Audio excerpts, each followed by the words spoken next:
Hey, it's good old boy Mike. This is good old boy Dave. From Sips, Suds, and Smokes. Sips, Suds, and Smokes covers wine, tea, coffee, distilled spirits, whiskey, scotch, beer, cigars. People whose first name starts with Q. Bad fake British accents. And we always take time to make fun of the people of Alabama.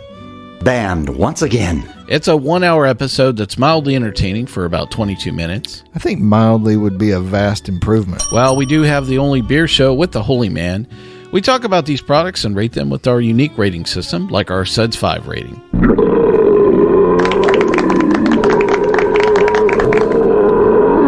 Do you really have something better to do with your life for an hour than actually listen to this show? Well, don't make them think about it. Well, join us on this radio station, podcast network, or via our Android app.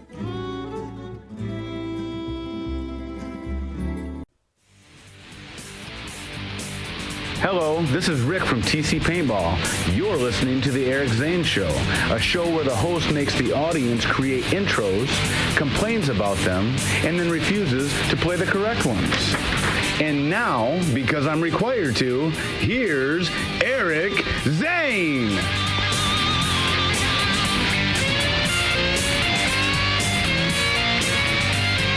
Bum, bum, bum, bum, bum.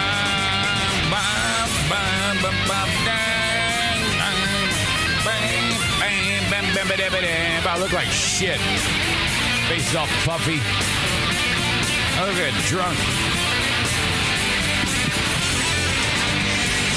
Bum, bum, bum, bum, bum. Oh, look at this. Oh, my God. You just heard Rick from TC Paintball at the start there. And Rick is kind of like a kind of a catastrophe. And I say this because now if you're listening to the audio podcast, you can't really see it, but I'll explain it to you because I'm pretty great. I'm wearing this really nice hoodie that Rick gave me. And it has it's a hoodie that has like this lace up. The top of it, just below the neck, you can lace it up, and I'll run it through the washer, and this big lace, it's like a hockey thing. I think that's what they're going for. They come undone, and so they're uneven, and it's like of the 6 little eyelets, only 3 have lace going through it. So it looks ridiculous. And, I've never really been a slave to fashion. But I guess this drives Rick nuts when he sees me wearing his gear or any type of gear that has this type of lace-up shit. And if it isn't, like, perfect, not only will he get mad if it's not... if the laces don't go through it appropriately, but they have to be like evenly spaced out so that if they're hanging, they have to be, one can't be higher than the other. Now, I don't care. And, well, for me, what moves the meter is when people are reacting to something I've done and it makes them agitated. I don't know if you know that about me, but that I get great joy out of being annoying. That, as soon as I figured out at age 1 second that when you do something that people don't like, they respond in a way that's awesome. And it makes me very happy. So wash, rinse, repeat for now 51 years and 7 months and 2 days. I guess technically this is my 52nd year. Yeah, so that makes sense. 51 years. I don't know. I don't know how ages work. It might be 53. Who cares? The point is, and apparently this, the Portland peanut, he doesn't like that either. our very own little buddy on the show, who writes, "Fix the fucking laces."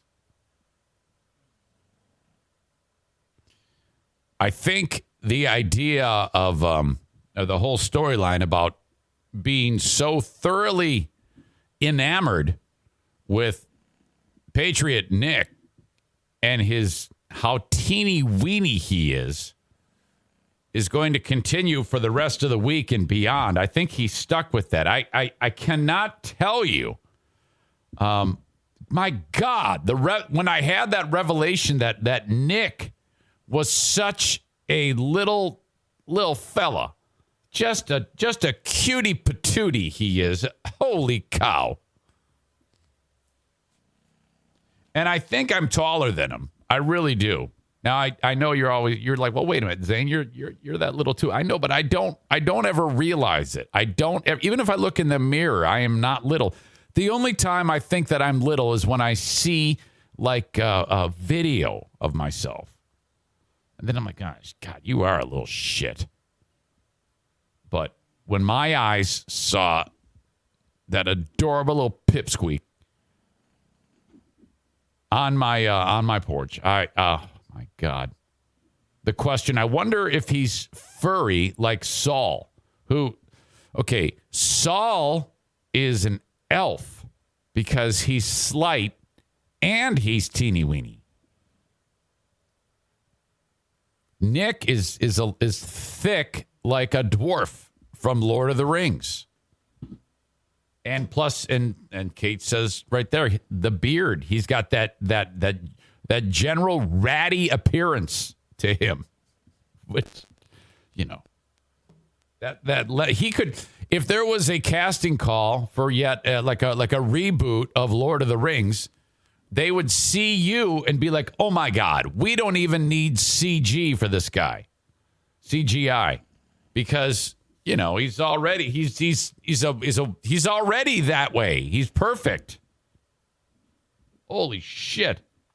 Sarah says we need a pic of Jason Schaefer, the polite troublemaker, next to our little peanut. Zillion says he'd be the new Grimly. That's Gimli. Gimli. Get it right. All right. A lot to get to today. First of all, the show comes to you each and every weekday at about the same time from the Baldwin Ace Hardware Fear Bunker studio. Thank you for being here. Baldwin Ace Hardware, a beacon of DIY awesomeness in the Northland of Michigan, Baldwin, Michigan. Not super far north, but north enough. Okay. Dear Meathead, if you have a last-minute question that you want to send along, I do have a number of them, but I still like to, don't let that slow you down. If something is burning on your brain, send it. It could be moved right to the front of the line. Otherwise, I will stockpile them for upcoming episodes of Dear Meathead. I'd like to have several in the queue. If you're listening to this later on, rack your brain and send along a question for any point. It's what we call evergreen. We can go back to it. Eric at ericzaneshow.com on the Shoreliners Striping inbox. Thank you, thank you, thank you. Everything on this show is sponsored. It has to be. That's how I eat.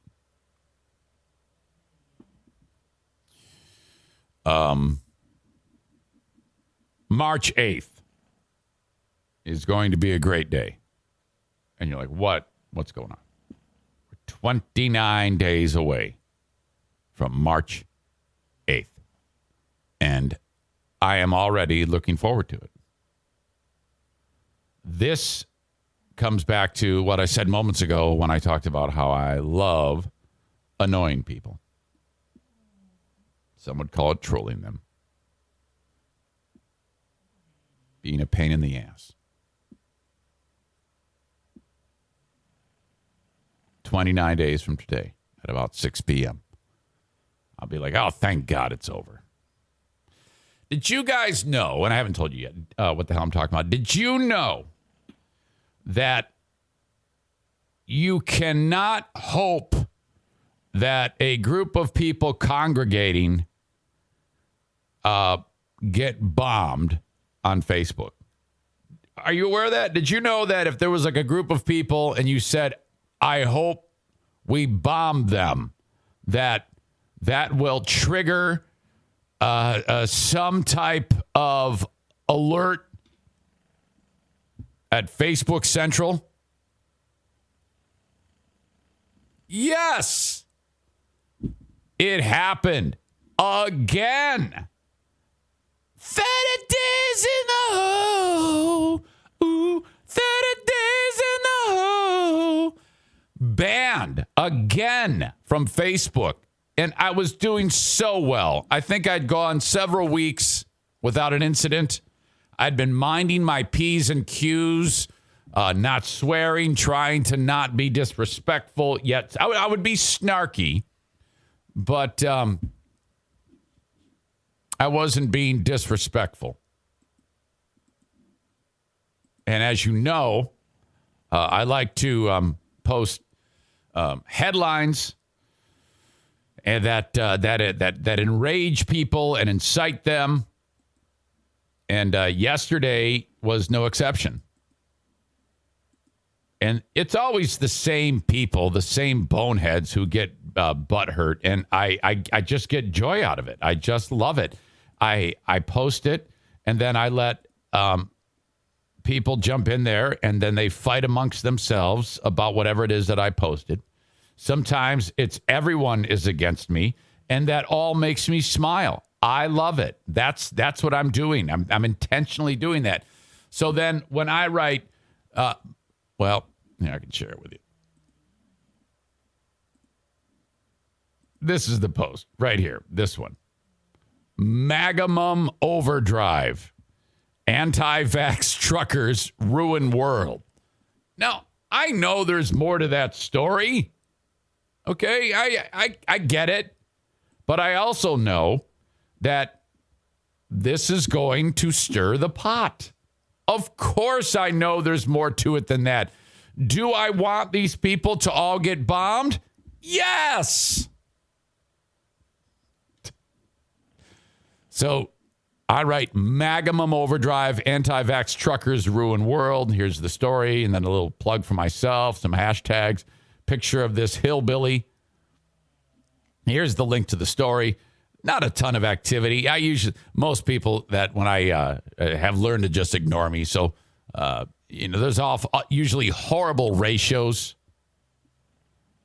Rob, who always gets butthurt. Zane, you used to be my hero until you became like CNN with misleading headlines like this for clickbait. Come on, you're better than this. Get out of your funk. Tim told me to don't be a douche. He says, don't be a douche. Zane's career has pretty much boiled down to sharing cuckish, which I'm not sure what that means. Clickbait lefty stories. And then our very own pal, close to the show, Inner Circle, Chris K writes, and yet here you are. This guy, Dominic Fuller, he's always here. He always bites hard.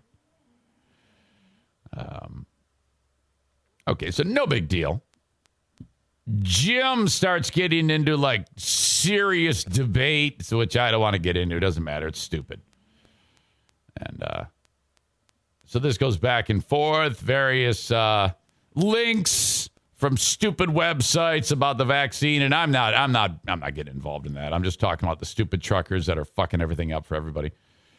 And then Joe wrote, good to hear from you, Eric. Keep up the good work. As far as the truckers go, that's up to them how they protest. But as a chief of police told me during a protest I was involved in, if you break the law during your protest, you are no longer a protester. You are then a criminal. And then I wrote, I hope we bomb them. Now, I sent it. I hit reply and then, typed it up and then fired it off. And then I went, oh, no. I hope I didn't. And then I go to but the thing is with Facebook, you can't take it back. Once you do it, you do it.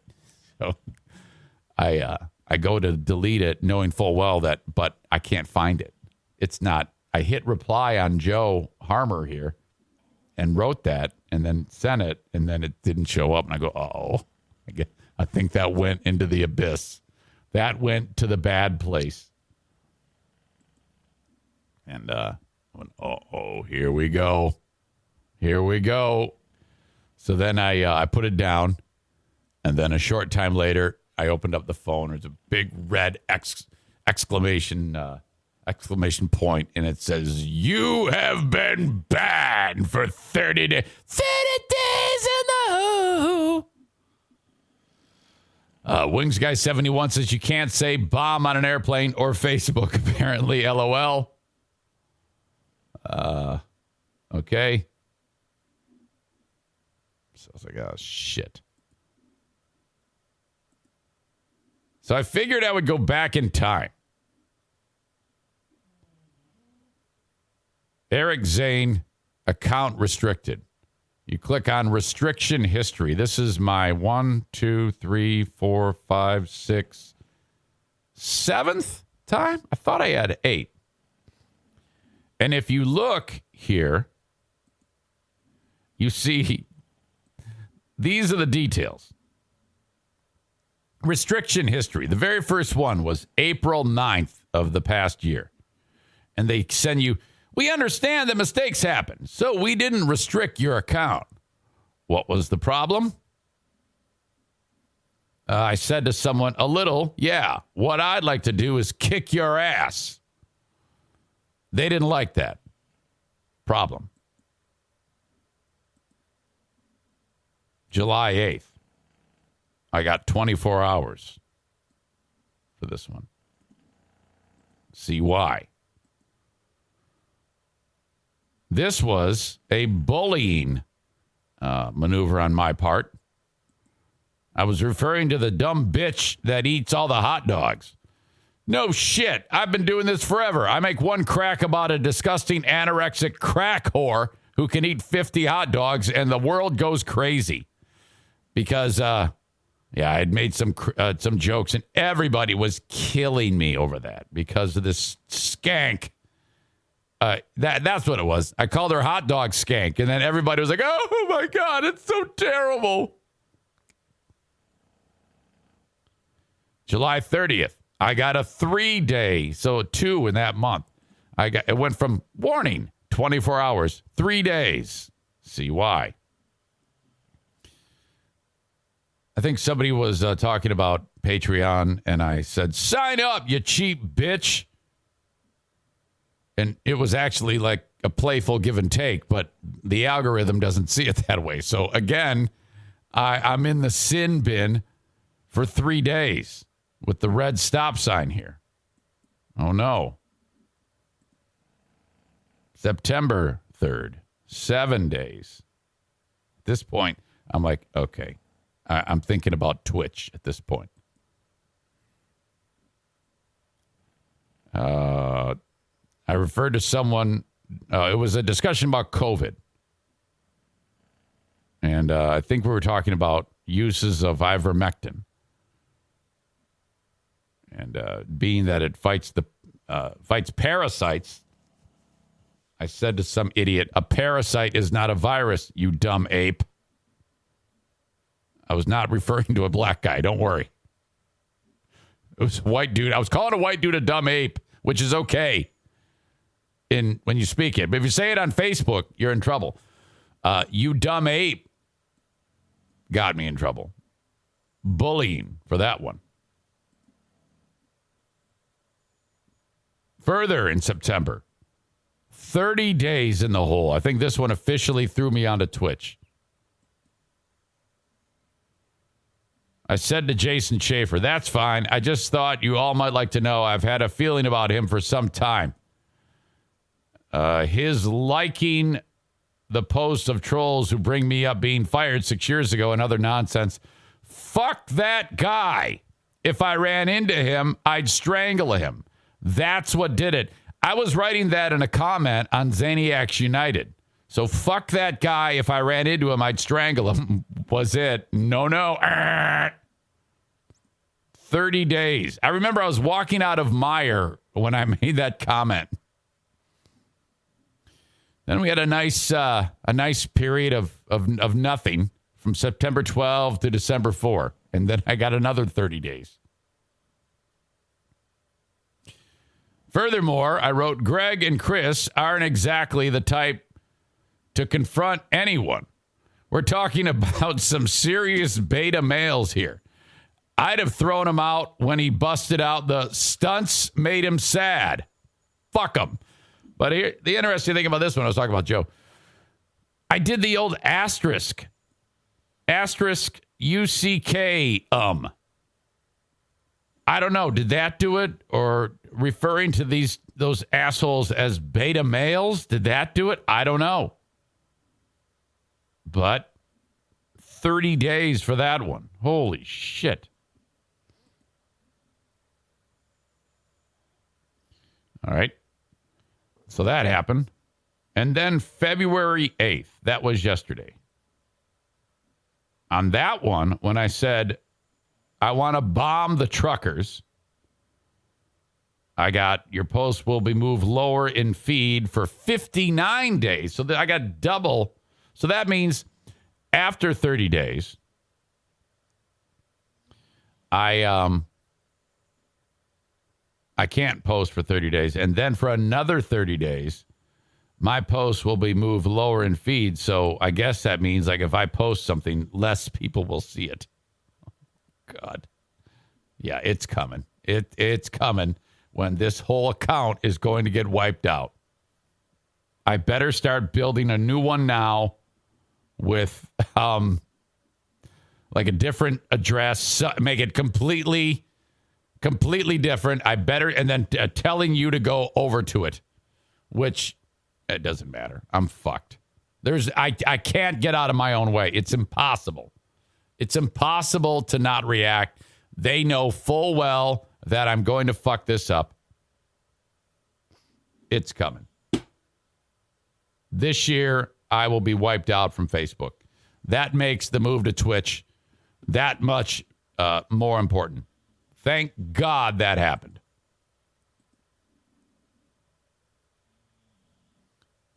Chris says you cannot be rehabilitated. Unredeemable. Run it through a VPN. I don't know what that means, Peanut. Help me.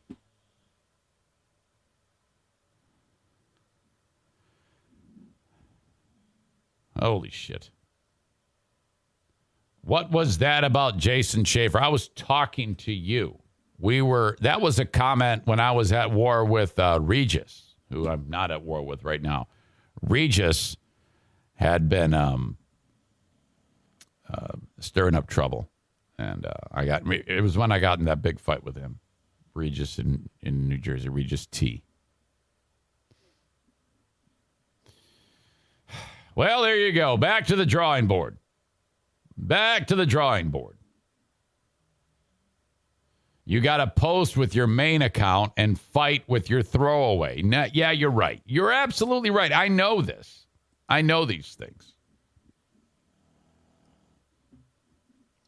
Kate says, which was uncalled for. Yeah. Look, hey, that's old, miss. You don't need to go back in time. And it was called for. I hope you're talking about me, or not talking about me, because I was right, again, as I always am. And it's all good now. It's all water under the bridge. It's been fixed. So whether you're referring to him or me, shut up, hag. There. So now that's uncalled for and called for at the same time. Poor Regis. I'm going to defend him even though he's wrong. You misunderstood and you brought it up. Well, somebody asked. That's what happened. You don't need to comment on something that's fucking old. Jesus, you pain in the ass. Go stir the sauce. Shit. I have to put up with your shit. Put on your whore boots and go to work. Bye-bye. See ya. See ya. Bye-bye. Bye-bye, New Jersey. See ya. Bye-bye now. Bye. All right. Yeah, you can't weigh in on a fight from months ago and throw in your 2 cents. That's the background of what happened.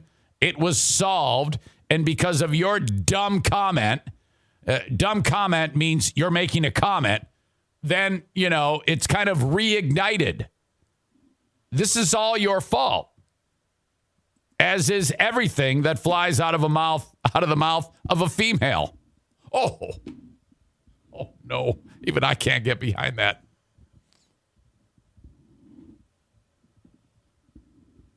All right.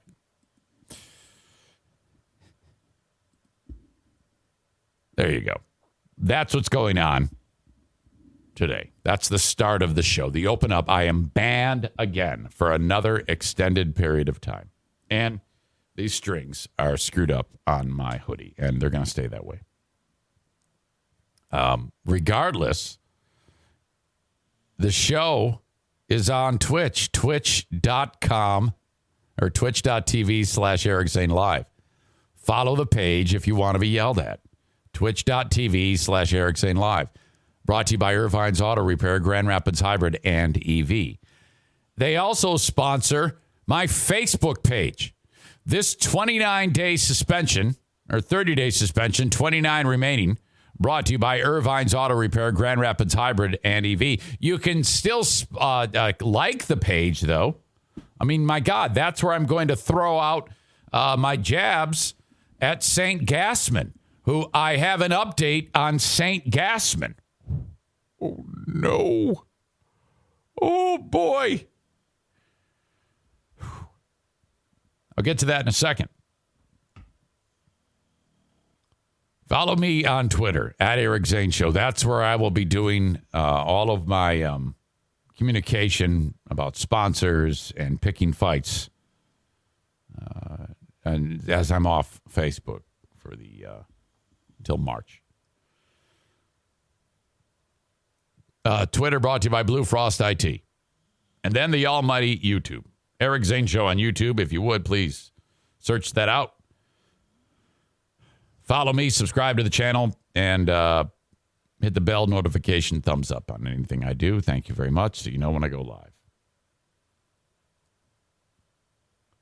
I'm in kind of a weird spot right now because I am injured. Sometimes athletes get injured, and they have to nurse themselves back to health. That's right. I went to the Y yesterday, the YMCA. Ran into Team Knuckle Dragger. Good to see those boys again. They actually give out advice to people. It seems like I think they get there for their workout, Team Knuckle Dragger, at like 1:30 in the afternoon. And then they leave at like 8 o'clock. And while doing their workout, they're constantly like coaching people. I think they're the type that like to do that, which is good. They have like all the knowledge they have because they're unbelievably fit and strong. If it wasn't for Team Knuckle Dragger, I wouldn't be knocking on the door of 200 pounds. As I'll get to that too. But on Monday of this week, I was on the treadmill and I probably shouldn't have done this, but I worked really hard. And all day yesterday, my glute and hamstring, I think Kyler described it as my piriformis, which is some little band of muscle inside of my ass, is inflamed and in pain. And it probably doesn't help that I sit for hours a day. But my God, yesterday I said, I'm going to get back on the treadmill. And I started walking, and right away, and it had been bugging me all fucking day. I was like, oh, shit. And so I started to kind of like jog, and I'm like, this is killing me. I ended up stopping. And after just barely running, it was like, oh, my God, just barking at me. So I tried like stretching it out, and it's like nothing is working. And it's actually hurting me. So I go, well, I could just go home. Maybe I should just get off my leg and go home. I said, fuck that. I'll do some upper body. Okay. So I started putting weight on the bench. And last time I was there, I bench pressed 185 pounds. Personal best. personal record. I preed. And I see Team Knuckle Dragger there, and I said, I'm not going for it today. They're like, come on, go for it. Go for it. Go for your record. I go, I'm not going to do it. Put some weight on there to kind of get loosened up. And I put a little more weight on there, and I did a couple more sets a little heavier, and I go, I think I'm going to go for it. I'm going for the record. I threw 165 on there. No problem. Put 175 on there. I had Brian from Team Knuckle Dragger, or actually Andy from Team Knuckle Dragger spot me. He goes, okay, how many are you going to do? I go, just one. And weight went down, and it just went up. No problem. And he goes, oh, man, you're ready. Today's the day. I go, you're damn right it is. So then I didn't want to go from 175 to 185, which that's not the record. I want the record. I put 190 on there. And I go, this is it. I waited. I'm like resting. Brian from Team Knuckle Dragger is my spot. Again, I couldn't do like anything when I started. I was like working out with like 80 pounds. And it's gone up, up, up because of the help of these knuckle dragging morons. They have helped me make tremendous gains in my strength. He goes, okay, man, no problem. And Andy, who spotted me on the last one, he's like, you'll have no problem with this. You were too strong on 175. It's this. You're gonna be able to get this. Put it up, brought it down, and I start going up, and it stops, and it's hanging in the air, and I'm like, it wants to come down, and I can feel the strength starting to sap. And Brian gets set to put his hands to help me, and it starts to come up. It's moving. And then it falls. He helps me get it up. Yeah, that's right. I said he helped me get it up. Rack the weight. And he goes, you didn't have enough rest. It's only been like 2 minutes since you did the 175. I go, yeah, but I don't feel tired. He goes, doesn't matter. Take 5 minutes. Take 7 minutes. You should have been able to do that. You had so much movement and so much ease in 175. There was no hitch in it whatsoever. It was easy. You should have been able to put up 190. I go, so I need to, he goes, yeah, you gotta recover more. You can't just throw it up, put more weight on, and do another set. You gotta take it easy, dum-dum. I said, okay. I go, how about I try it again? They go, no, you're done. Once you fuck it up like that, you're not gonna, it's very, very rare that someone can somehow get the horses in line and make it happen. So next time, I'll wait a week. We'll try it. I'm telling you, 200 pounds. Knocking on the door of 200. So that was it. I got home yesterday, and I had a colon update from our pal, the NFK. By the way, Dear Meathead in 27 minutes. Send your questions, Eric at ericzaneshow.com.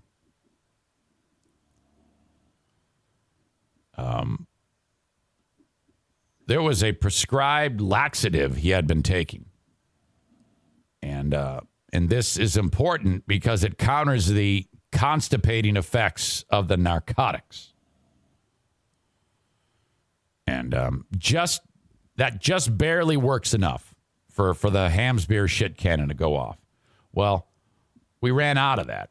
And so one day only, he didn't have the laxative. And since then, I've been giving him, we ended up getting some Metamucil, same thing. All it took was 1 day of not taking that, and that messed everything up. And he went he's gone days without the Hamsbeer shit cannon firing. He said just a couple little rock-hard turds flew out of him. He's very very graphic in describing it to me. I go, Kevy, did you go number 2 today? Man, just a couple really hard turds. Shit, fuck, came flying out. I go, oh, okay. And then I heard something that I didn't expect. And as I have been doing things like bathing him and taking care of him and putting that medicine, rubbing his feet, I've been having to do that and dress him as part of my nursing duties in the house here.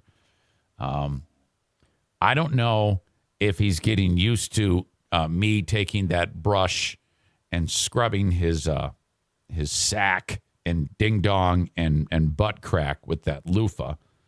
And he is, again, this is a suggestion that he's asking me to do. But this actually happened yesterday.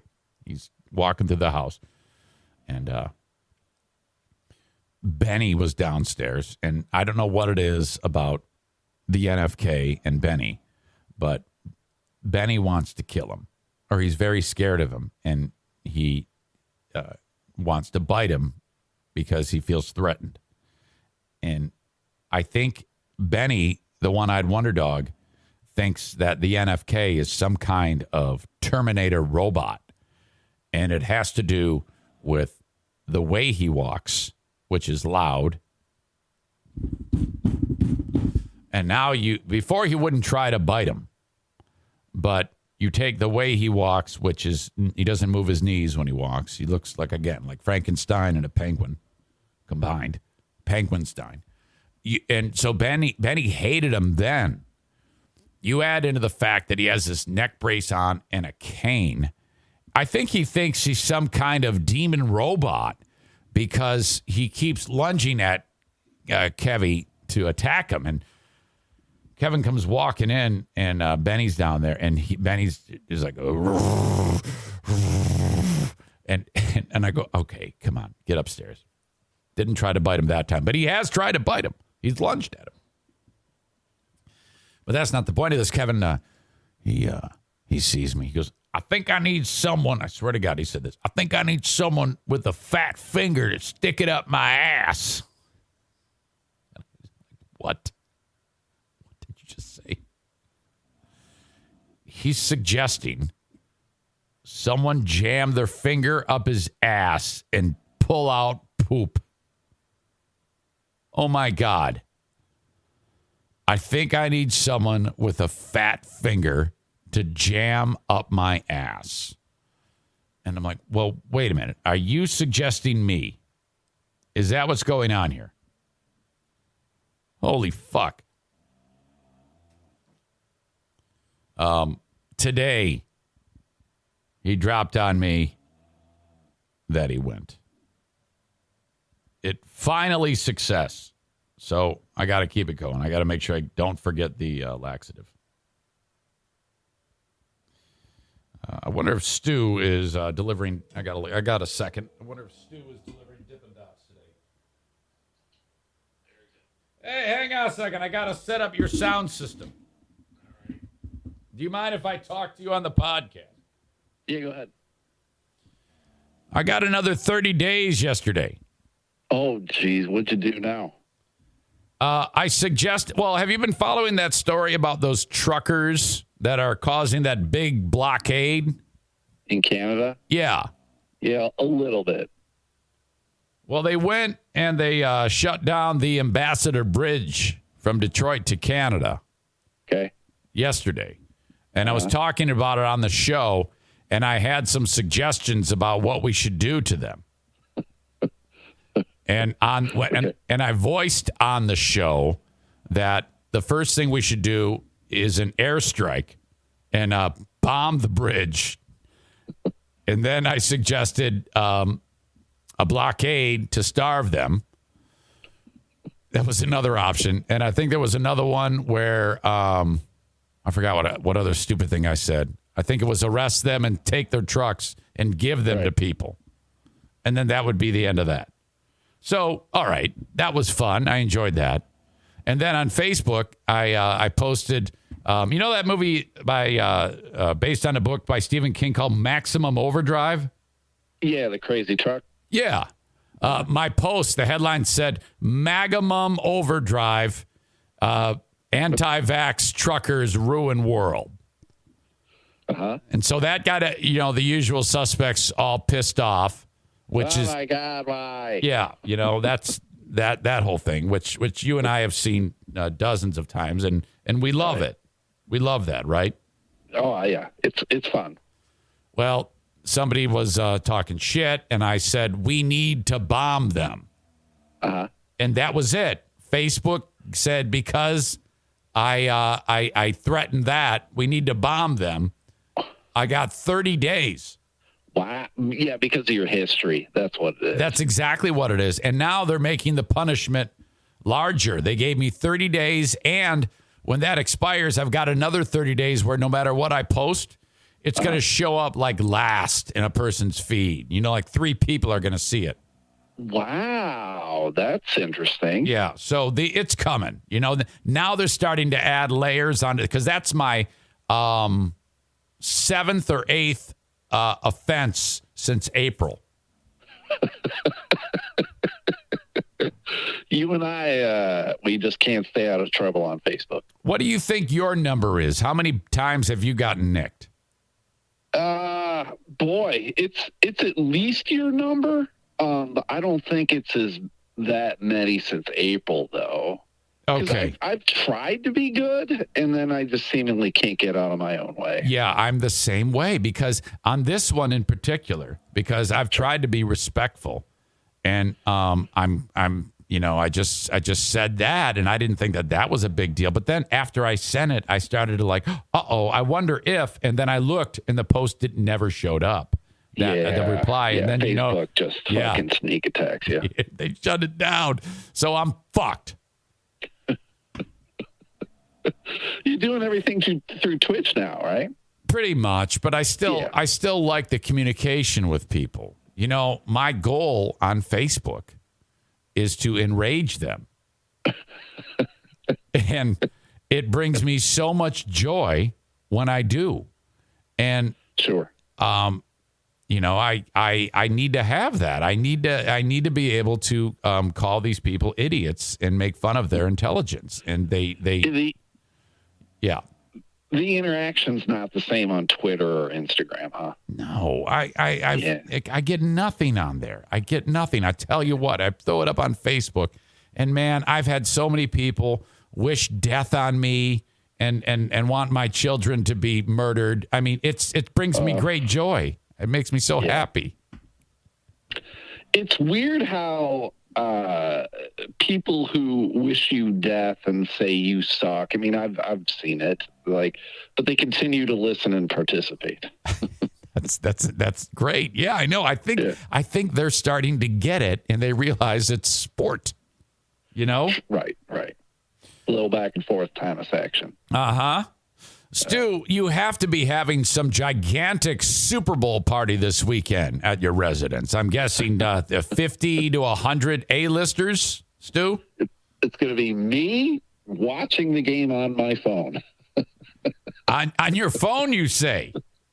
Yes. Okay, so you'll be getting the big screen experience on your phone. Right, the 5-inch screen or whatever the hell this thing is. You know what I noticed about that?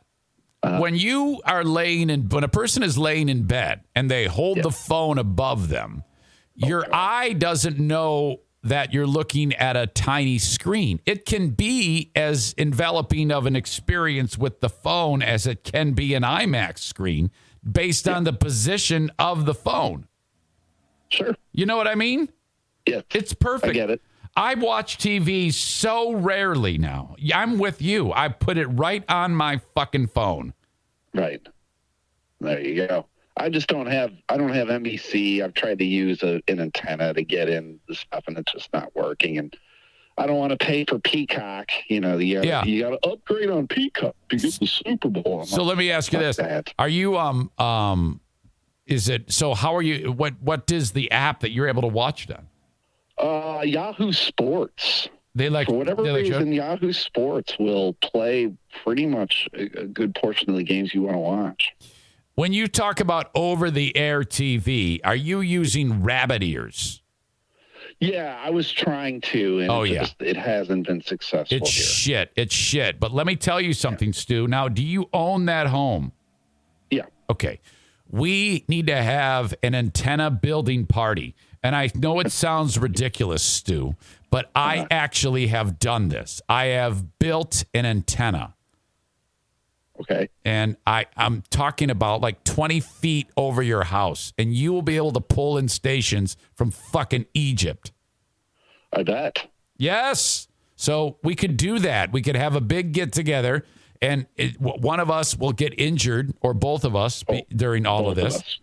And then we'll chronicle it. It'll be fucking great. As soon as it warms up, we could have a antenna building party at the Stu household. All right, I'll think about it. Do you own a TV at least? I do. Okay. Thankfully, I own a TV, yes. Okay, your big prediction for the Super Bowl, please.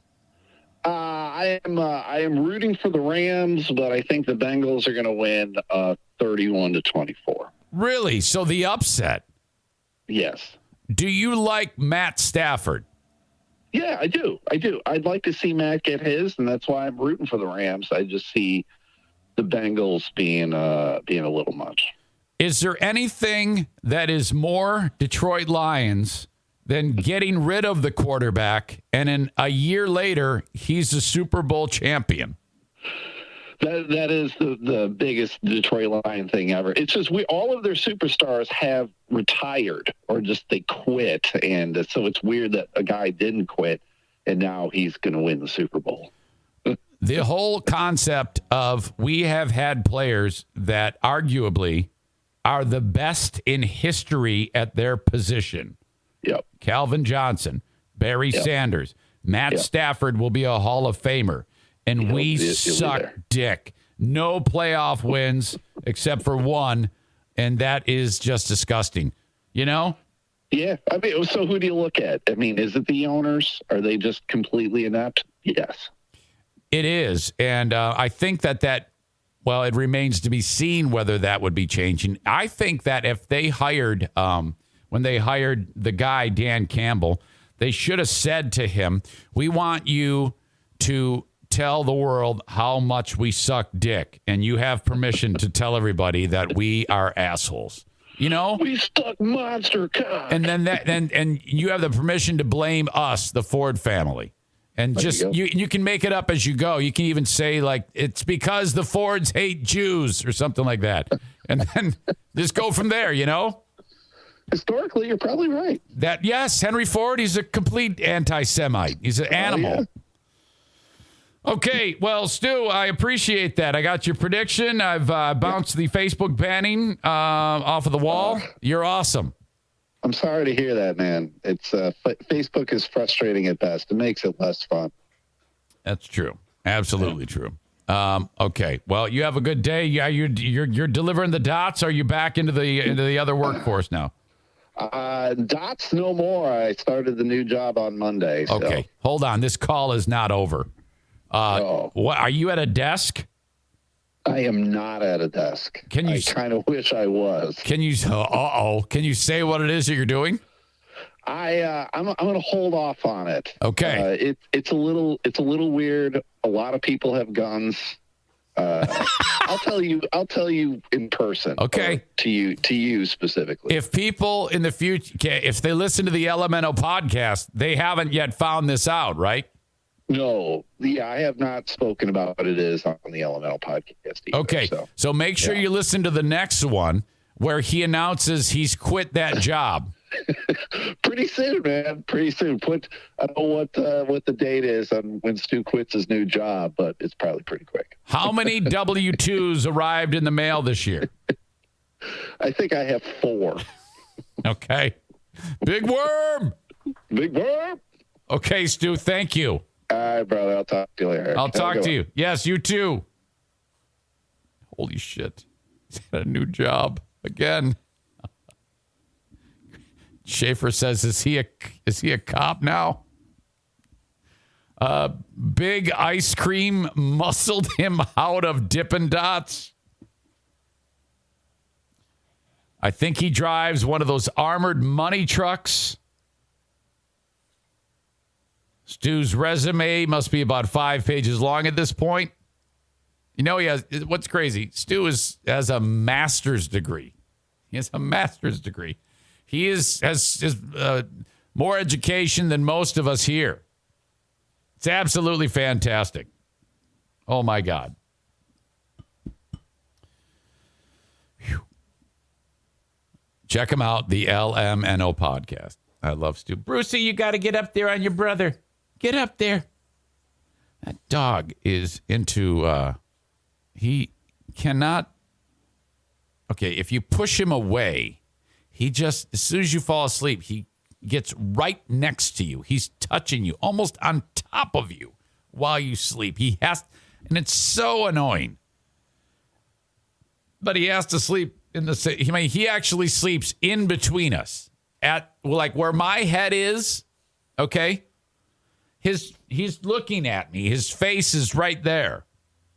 And if he breathes, like, snot comes out. So constantly I'm getting snot come fly on my face, bukkake style, while I sleep. All right. Dear Meathead coming up in 9 minutes. I have an update on St. Gassman. Okay. Let's go over what has happened to our pal, producer Joe. Friday of last week, it was witnessed by the audience of their show on camera, because they've got all these high-end cameras watching them in their studio. It was witnessed. There was a fight that broke out between Free Beer Greg and producer Joe. Joe walked into the studio and red-faced, hands flapping, veins popping out, yelling at each other. Those two were the belligerents. Why? What happened? Early in the show, St. Gassman couldn't wake up for work. So they called him and said, Joe, you're late, you dumb fuck. Stop and get breakfast. Well, that hurt him. And we all know that if you're in his orbit and something bad happens to him, you're fucked. It's your fault. You did it. You are the reason why I'm late. And he voiced that to them. And he seemed annoyed as fuck. That's where this big baby, that's where his head is right now. We all know that. He's done this before.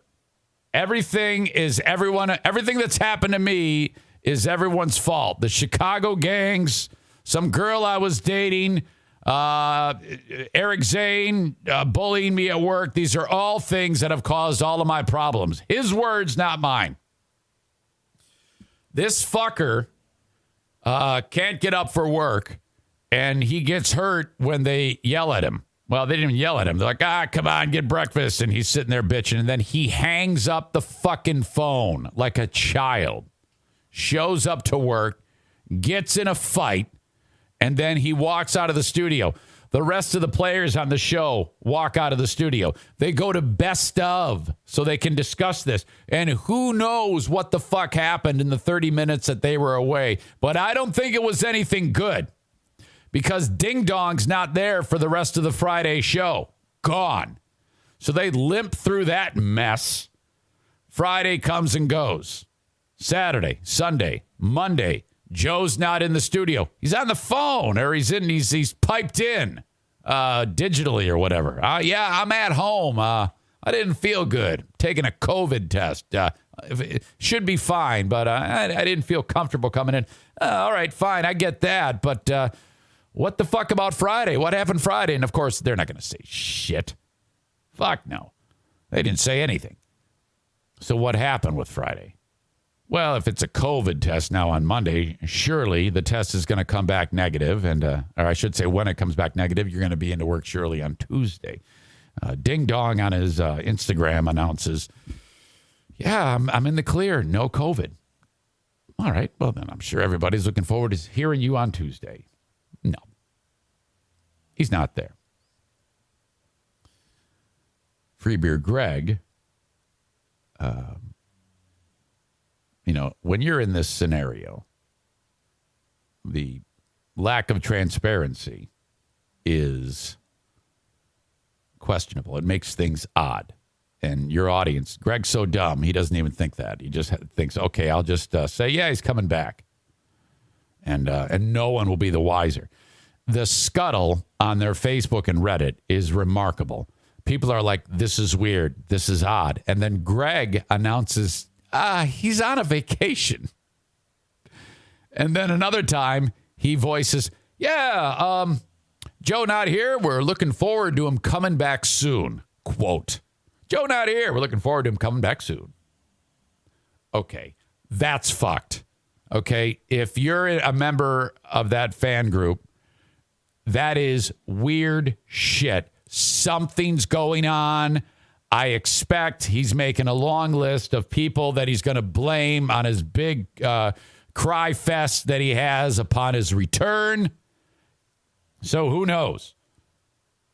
Surely he'll be back Friday. Or I'm sorry, Wednesday, which is today. Nope.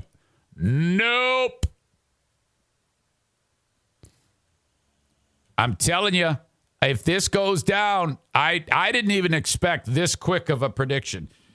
Who knows? Now, truth be told, I don't want anything like health-wise to be affecting the guy. I wouldn't like that. But whatever. Ultimately, I don't think he is long for that show. I've been talking about that now for months. I stand by that. It doesn't help that they've got the lady who is strong personality. And so they've had it with him. They've had it with the blame game. They've had it with all the other baggage that comes with this pain in the ass. I've been there.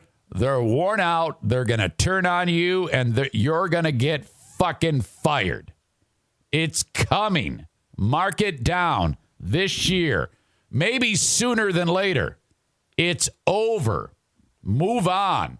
You better, if you're an audience member, you better wrap your head around that, because that is going to happen. I promise. I just wish I was a fly on the wall after that big blow up on Friday when they all had to leave the studio for the big powwow and go to the best of with no explanation whatsoever. My God. All right, so that's where that leaves us. That is our update on St. Gassman. Okay. Questions for Dear Meathead. Reach out, Eric at ericzaneshow.com. Thank you for joining my Patreon recently. I had a number of people that signed up. I actually talked to that guy, Jeremy, who called me a dickbag. And I did have a discussion with him. And he seems all right. I think he might even be able to, he might even want to stay in there longer. He apologized for calling me a dickbag. I go, I don't give a fuck if you call me a dickbag.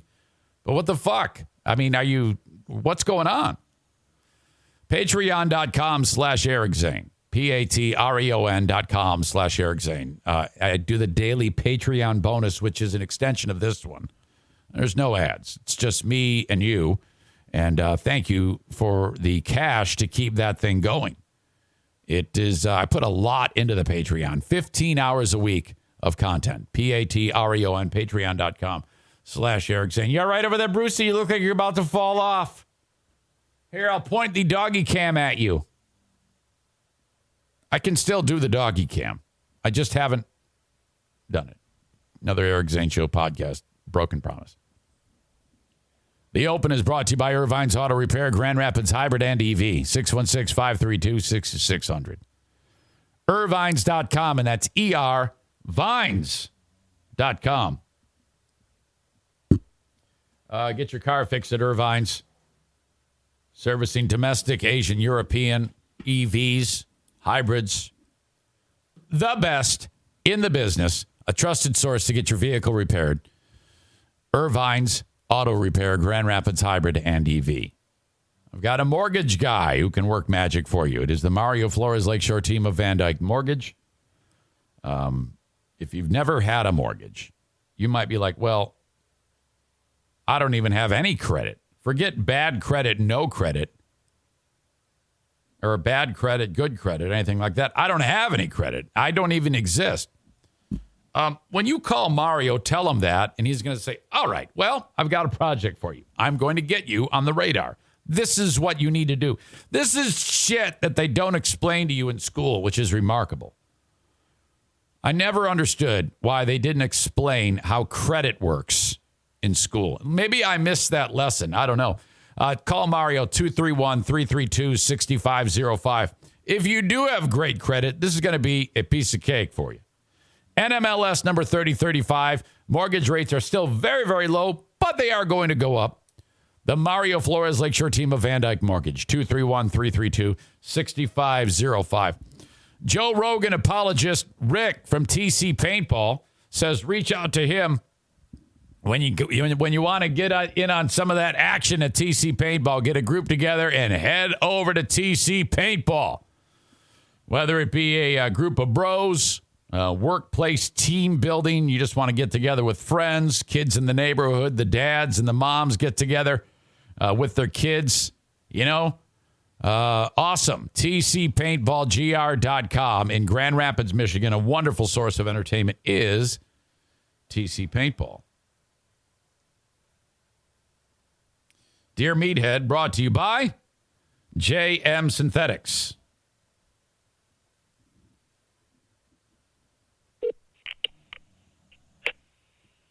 Good morning. Dad. Yeah. How are you? I don't know. I just woke up. Oh, yeah? Yeah. You were like sleeping away, huh? Minutes ago. Okay. Now, did you wake up like with an alarm, or did you just wake up and say, all right, time to start? Just woke up. No, it was an alarm. She said it was an alarm. I don't remember an alarm. Okay, you got the alarm going, and you and Joanne got up. You got your coffee. You're feeling good. You're feeling fine? No, we haven't had the coffee yet. Oh, my God. That's rough. Do you want me to call you back after you have the coffee?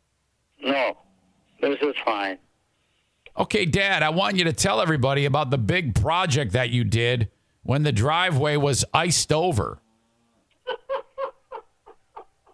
What did I do? Well, I was talking with you yesterday, and you said that the snow had had made your whole driveway a sheet of ice. Yes. And that was not going to work, in your opinion. You had to do something about that. Oh, I did, yeah. We couldn't even walk on it. Okay. So now I know it started to heat up the last day where it was above freezing, so it probably worked a little easier. Didn't you break up every bit of the ice with like a... The driveway is spotless. And then so you busted it all up and then you shoveled it off? Yes. I have this handheld scraper. Yeah. That you scrape cement and stuff like that. Yeah. I pounded it. It's got a sharp edges on it. Yes. I pounded on the ice. Every ice cracked. And then I come up there with a shovel and got rid of it. Now, Piled it all up. Man, there was a lot of that stuff. yeah, I believe that. And that is that's not light work, Dad. I mean, if you break it all up and then you have to shovel it all off. Shovel it to the side, yeah. Now, you're going to be 88 years old or 89? I always screw this up. 89, right, Joanne? Yeah, it's 89. You're going to be 89 years old, and you're doing the work of a 24-year-old man. Oh, I don't know about that. No, that's hard work. That was just good. This is very good for you. You know, people say that that if you do that, people oftentimes hear the story about how people have like a heart attack. But heart attack, yeah. But I think that's for people who don't have a trained heart. I think you're very strong. I think that if you stop doing this, that's going to be a problem. You got to keep doing it. Then I'll be dead. Yeah, you got to keep working. I enjoy doing that. It was not hard. Of course, I stopped, take a break. Yeah. You know, and I was going to say have a six-pack. Yeah, well, maybe years ago, you know. Oh my God, that's been like 30-some years ago. It was a long time ago. Now, Dad, I suggested this to you yesterday, but I don't know if you remember. To keep yourself in shape and your mind occupied, you should spray water on the driveway before you go to bed. That was a good suggestion, but I ain't going to do that. No, because then you could do this every day, you know. Yeah, and here's the problem. Well, somehow at the crack of dawn, I don't know whether Joanne woke me up. I think she did. She says there's emergency trucks around here. Yeah. What is it, Joanne? 4 fire trucks. One was right in front of our house. Yeah, one was in front of our house, and one is down the road. Okay. The three vehicles. And I thought, well, my neighbor Ron. I said, no, there's nothing there. And a house past him, there was a vehicle parked there. So We have a fire hydrant. I have a fire hydrant next to my house here in front of us. Oh, I see. Okay, so it wasn't There was a cable from there going somewhere, so it must have been water. Okay. Yeah, maybe that had something to do They with must it. have had a fire there somehow. Okay. But we didn't hear it. They don't turn a siren on. This was crack of dawn. You know, if the fire department was out there fighting the fire, it's a good thing you didn't see it, because I would expect you to go outside and start telling them how to fight the fire. Well, I couldn't open my front door. It hit a bump, like a big chunk of ice, just solid. Yeah, I would just imagine on you. the porch. Yeah, you're like, hey, you're doing it all wrong. Let me. I couldn't click. No, I didn't want to damage the door by pounding it, Yeah. I tried to open it up, and of course my neighbor called and alerted me across the field. Yeah, Zach. Yeah, Zach the Egyptian. He says, "You guys all right?" I said, "Why?" He says, "Got the fire in." Oh yeah, he thought that you fell off the roof or something. He thought I bit the dust. Yeah. Well, that's not. I mean, my God, I fully expect you to live to at least 130. I'd like to make it to 101. Okay, well, that's a long time. I'll be 130. I mean, that is not hard. Oh, yeah. I mean, that's hard to live. We've got so many years. It's going to be awesome. I can't wait. All right. Well, I got a bunch of questions, Dad. Hey, I got the answers for you. Terry has a personal question. He says, "Dear Meathead, when you were growing up, what did you dream you would be?" God, that's a tough question. I have no clue. You don't remember, I want to be a boxer, or I want to be a guy who breaks up ice on a driveway. Well, I wanted to be a continuous superstar soccer player, Okay. which I ended up being one. What do you mean by a continuous superstar soccer player? I wanted to, from that age on, go as many years as I could and play soccer. Okay. I was a tough defensive player at age 14. Yeah, you told me about how when you used to play, you would play the game and you'd have a safety pin and you would poke players in the butt when they'd run down the field. You would stab them. Yeah, when they grab a hold of their butts, obviously the ball was mine. I don't know if I think that's frowned upon in international play. Stabbing people. I don't know, but you get caught nowadays, I guess they'll throw you out. Okay, yes, I think stabbing people would be a real problem in today's soccer. Yeah. Okay.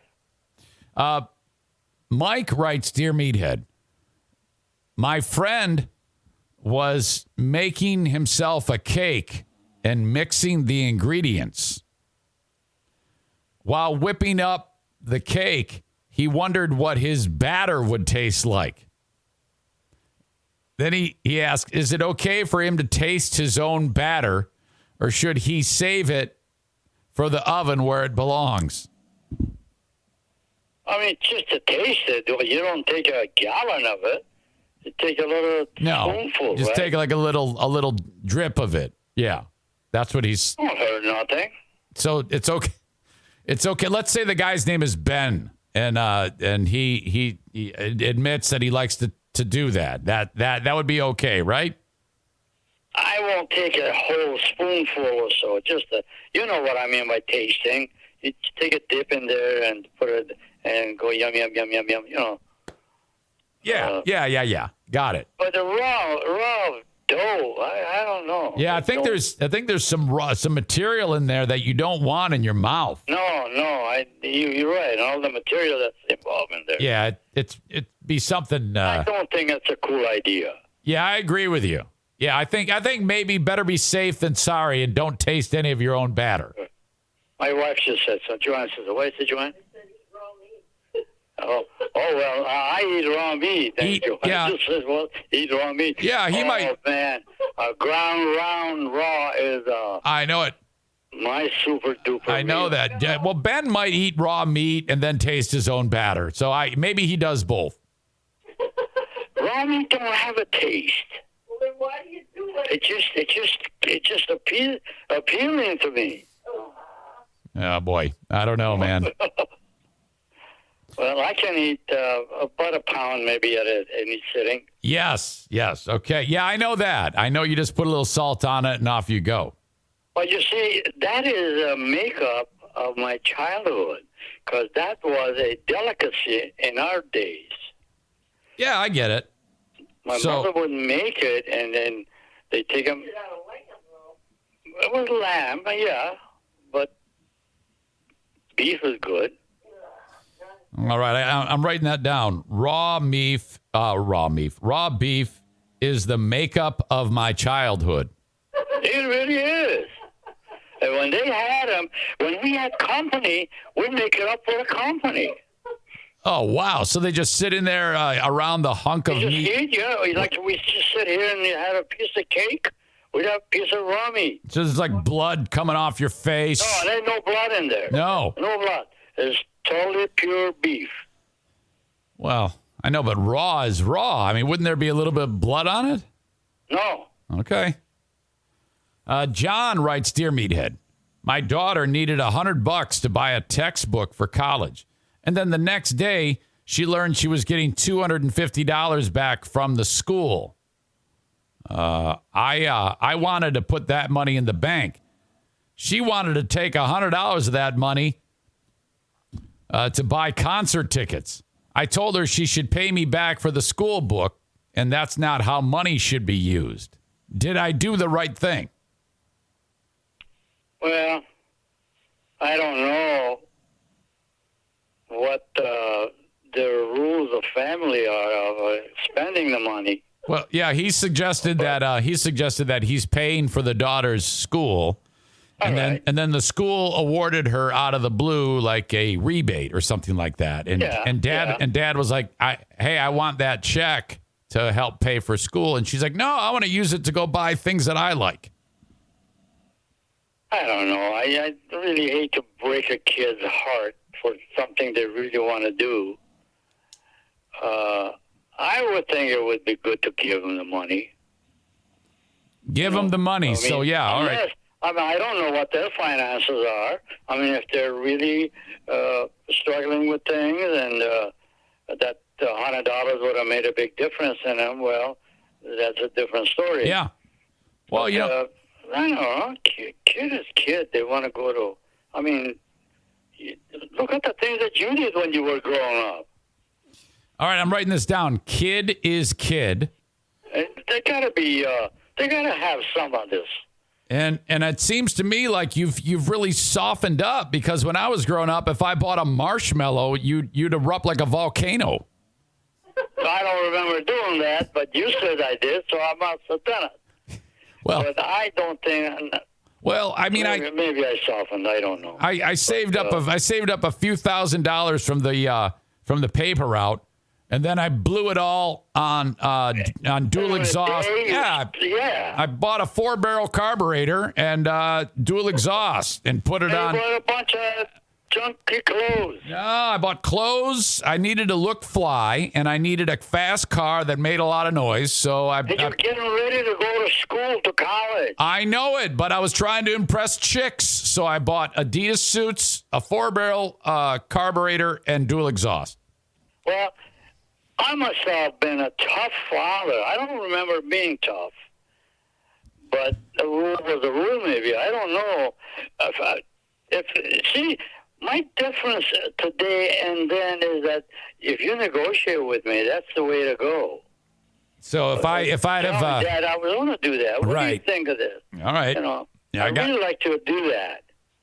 If I made my case, is what you're saying? You know, yeah.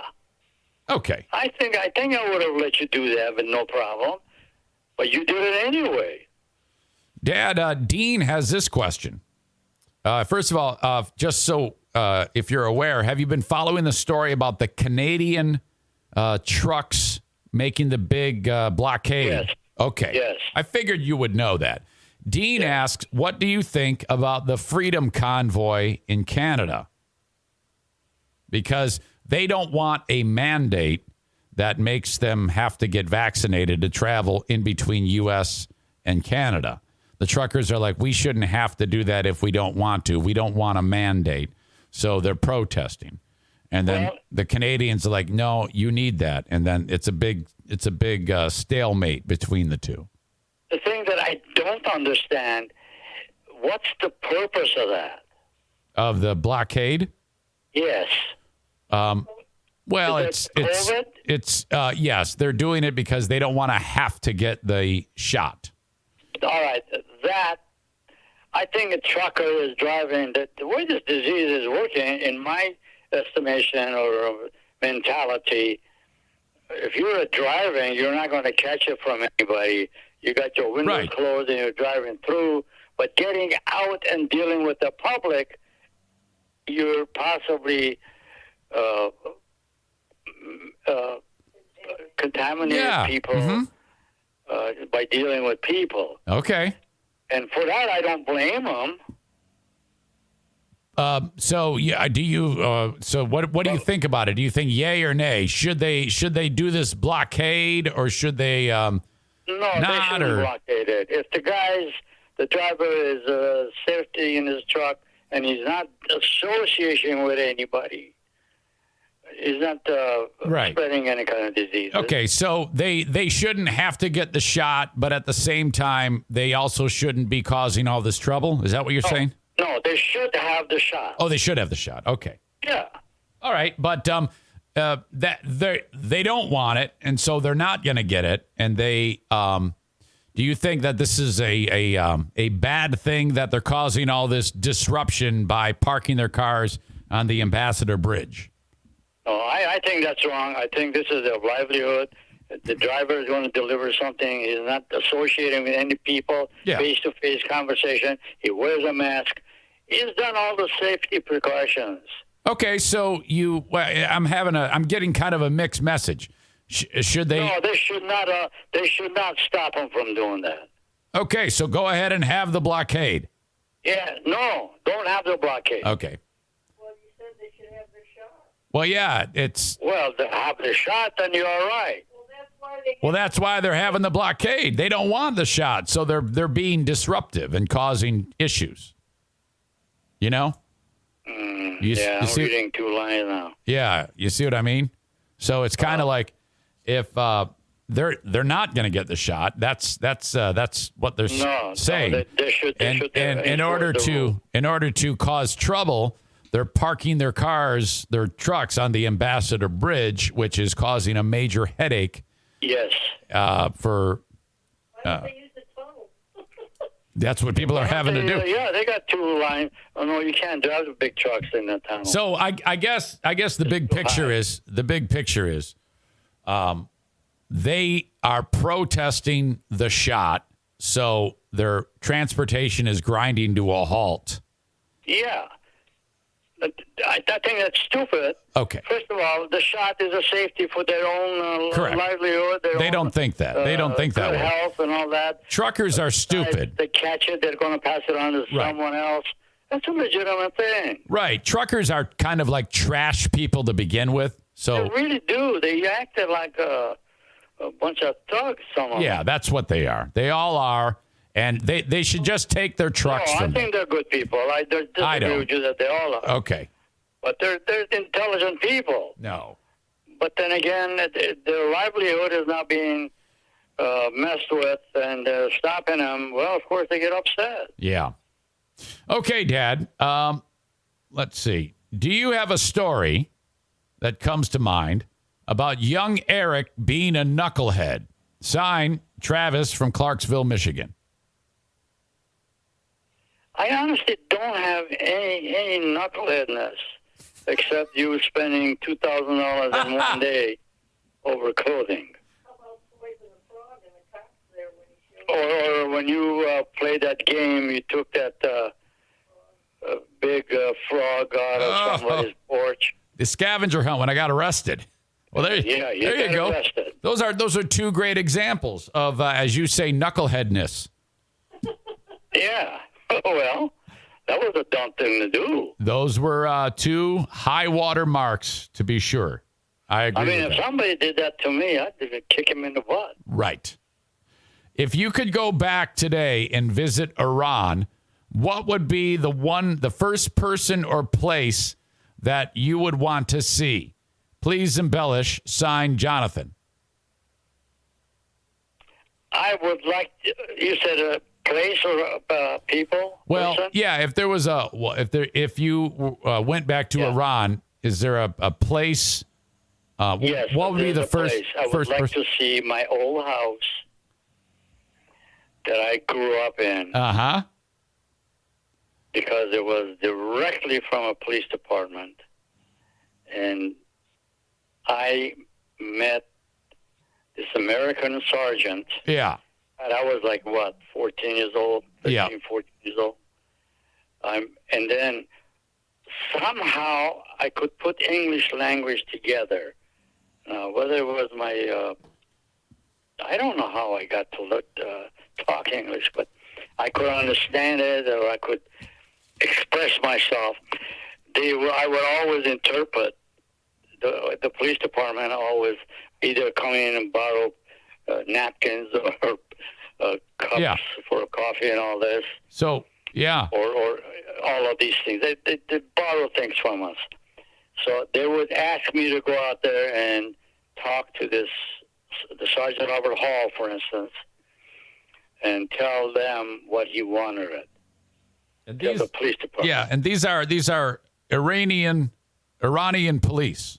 Iranian police department. Okay. There was a gun-toting person in front of their gate that goes into the police department. Yeah. Instead of police cars, did they have camels? No. They had no. I don't remember any police vehicle. Okay, they probably just walked around. They walk into the police department. Well, the Sergeant Hall had the vehicle. What was your home? What was your home made out of? Stone? Was it like a cave or what? Was no, it was a nice. It was a building. You walk right in there. Okay. And they had a swimming pool right in the middle of it, in the yard of the police department. You wait a minute. Everybody goes swimming at the police station? No, it was just water reservoir. Oh, and it's filled up with water. Water was released to our homes once a week. Yeah. It filled up in there, and then it goes underground, and comes to my home. I gotcha. And then we fill our big ponds. You fill up your big containers full of water. That was your running water. The container was big. We swam in that one. Yeah. Okay. So you'd swim in. Reservoir. You got your reservoir. So you're swimming. In the yard. You're swimming in the water that you're gonna drink. No. Oh. Okay. Drinking was a 100-foot well. Okay. Gotcha. Different water. That was different water. Aram, who was also for watering the grass and all. Yeah. Our pal Aram, who's also Armenian, he says, hello, Meathead. There are a few cities in the U.S. with a lot of Armenians, including Watertown, Massachusetts, and Glendale, California. Do you know? Yes. Do you know why Armenians settled in these cities? I believe I heard something. It was due to the fact that the living norm was more simpler and more acceptable because of the heat. Because they don't get the rain that we get, I guess. Okay. Well, Watertown, Mass. isn't exactly a warm. It's in Massachusetts. It's pretty cold there.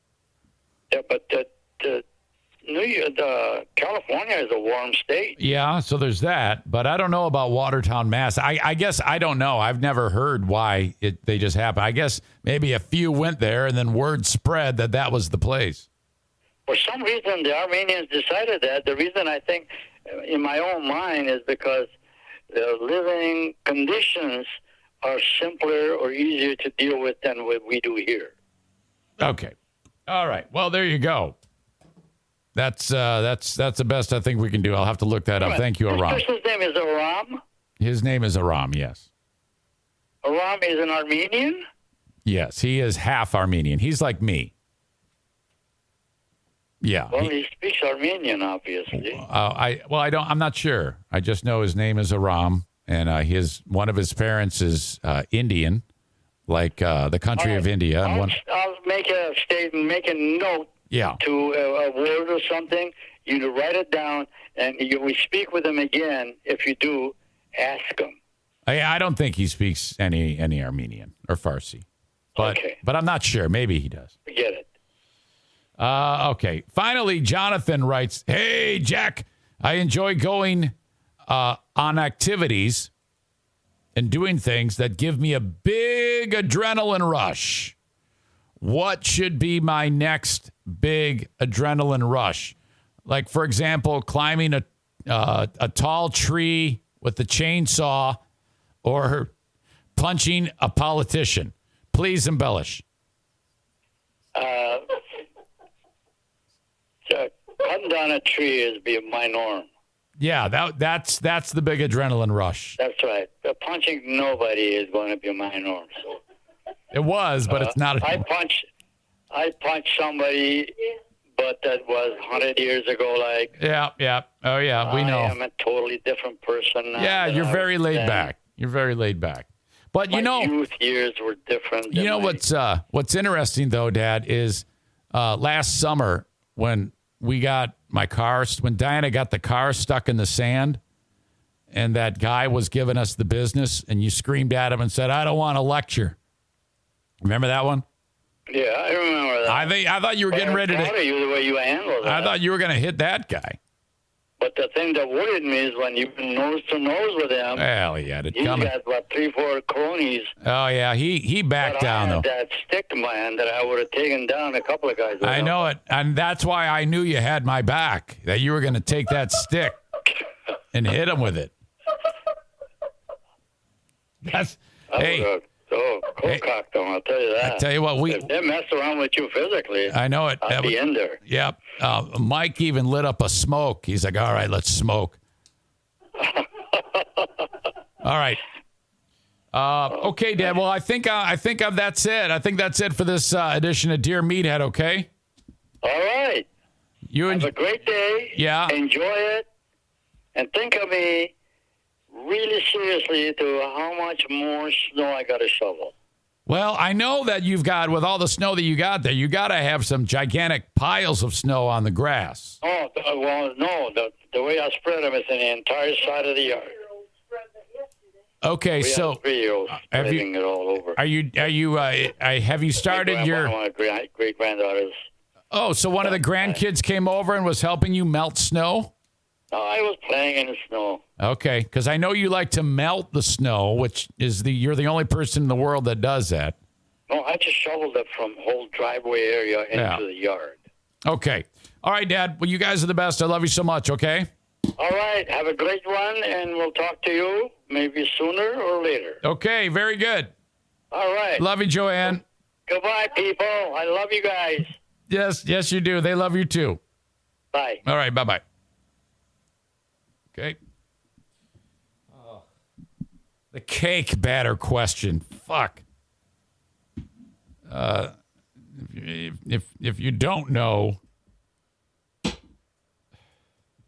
our very own Ben from the Ben and Eric Patreon podcast has suggested that he's tasted his own semen. So that's where that came from. Thank you, Mike. Well done. Holy moly. Megan loves questions about batter.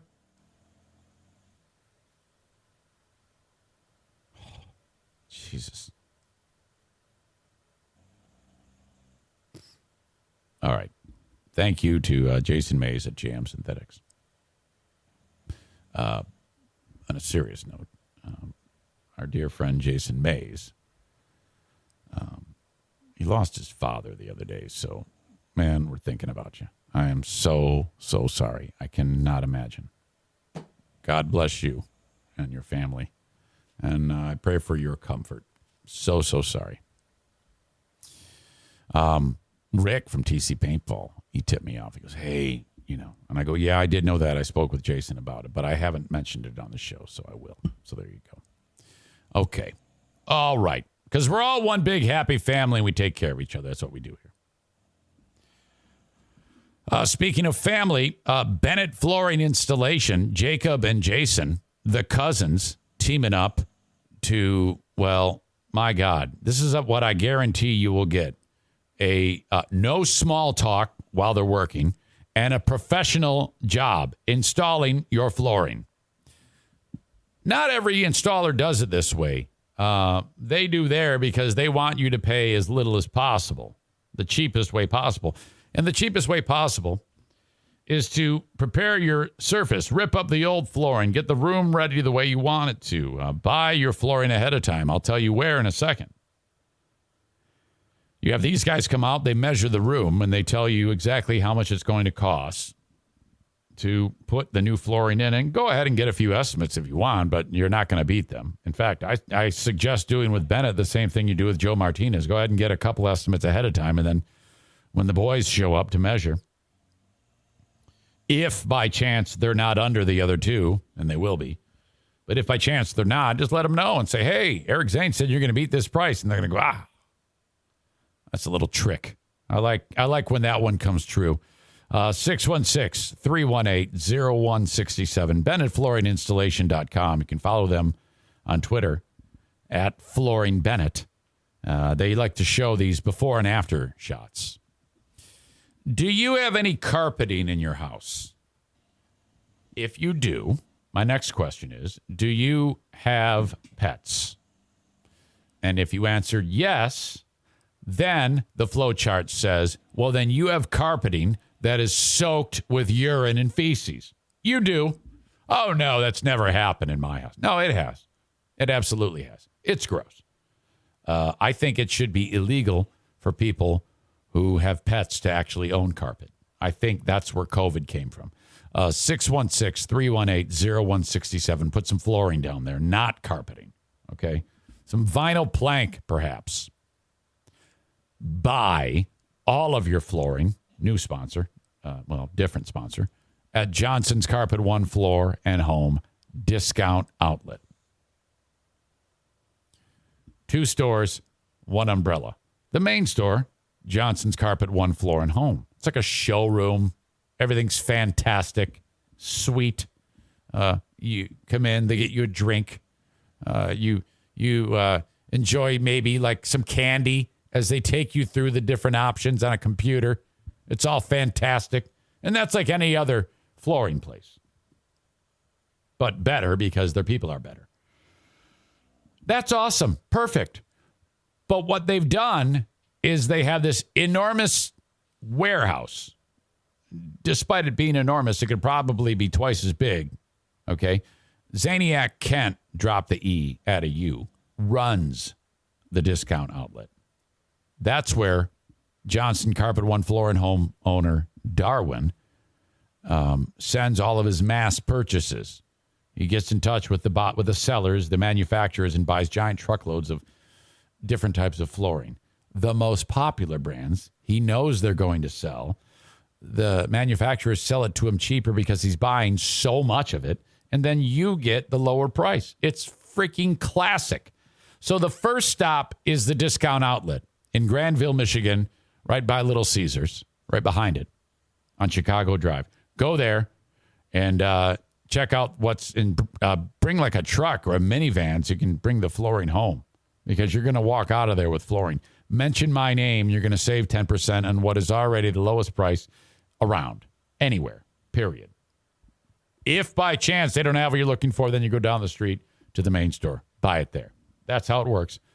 Johnson's Carpet One Floor and Home Discount Outlet, Chicago Drive, behind Little Caesars, Granville, Michigan. Michigan. Also, local, Bosco's Pub. That's where us Zaniacs meet. We meet at two places, technically. But for these meetups where we enjoy the food, and everybody has a drink, makes fun of me, looks at my moose knuckle pants, and on and on. We meet at Bosco's Pub in beautiful Hudsonville, Michigan, part of Terra Square. Check them out for lunch or dinner. Lunch and dinner Wednesday through Saturday. When I say dinner, I mean lunch, and then, of course, at about the time you'd eat dinner, but they close whenever. If there's people there, they stay open. It's one of those places. This is like you walk in and everybody knows your name, like Cheers. It's like that. Monday and Tuesday, they open at 4:30, not 11:30. Wednesday through Saturday, they open up at 11:30. Bosco's Pub. Go there, eat the food, drink the booze. I got to go tinkle. Okay, I'll be back in just a second. Don't forget dog puke. Hell, if you're at a Zaniac's house, people puke. I did not go poo-poo. When are you going to play the Naked Gun Piss soundtrack? You're right. You're right. I had it on my list of things to do, and then it kind of cycled through. Let me put it on there again. To do. Naked Gun. All right, so we got O'Neill and Daisy on the couch. Bruce alone on that chair, which you can't see. He's going to move eventually, probably on top of Daisy. Eric, get out of the way. Stevie can't see O'Neill. I'm sorry. I'm not going to move. I sent you pictures. Okay. Reason 8,547,325. Why Iran is the worst place in the world. Okay. Take a look at this. And if you're listening to the audio podcast, I'll link it up.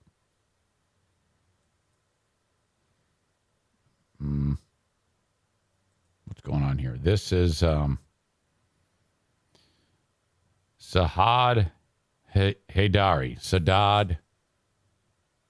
Sahad Haidari. It's a man walking, got some skinny jeans on, no shoes. Looks to be a normal-looking guy. But he's holding something here. Don't know what it is. And, yellow handle with red around it. Almost like he's holding on to the handle while holding on to a red scarf. So, but no, that's not it. We're going to find out here that that's actually blood. And what's blurred here is a head. He's smiling. He's walking through the street after he removed his wife's head, Mona Haidari. He cut off his wife's head and is walking. His wife was only 17 years old. And in this story, he hacked off her head and then immediately was walking around outside. My God. And look at this guy. He is so happy with himself. Wow. Joking, Nick says he married her when she was 8. You're not far off. 12.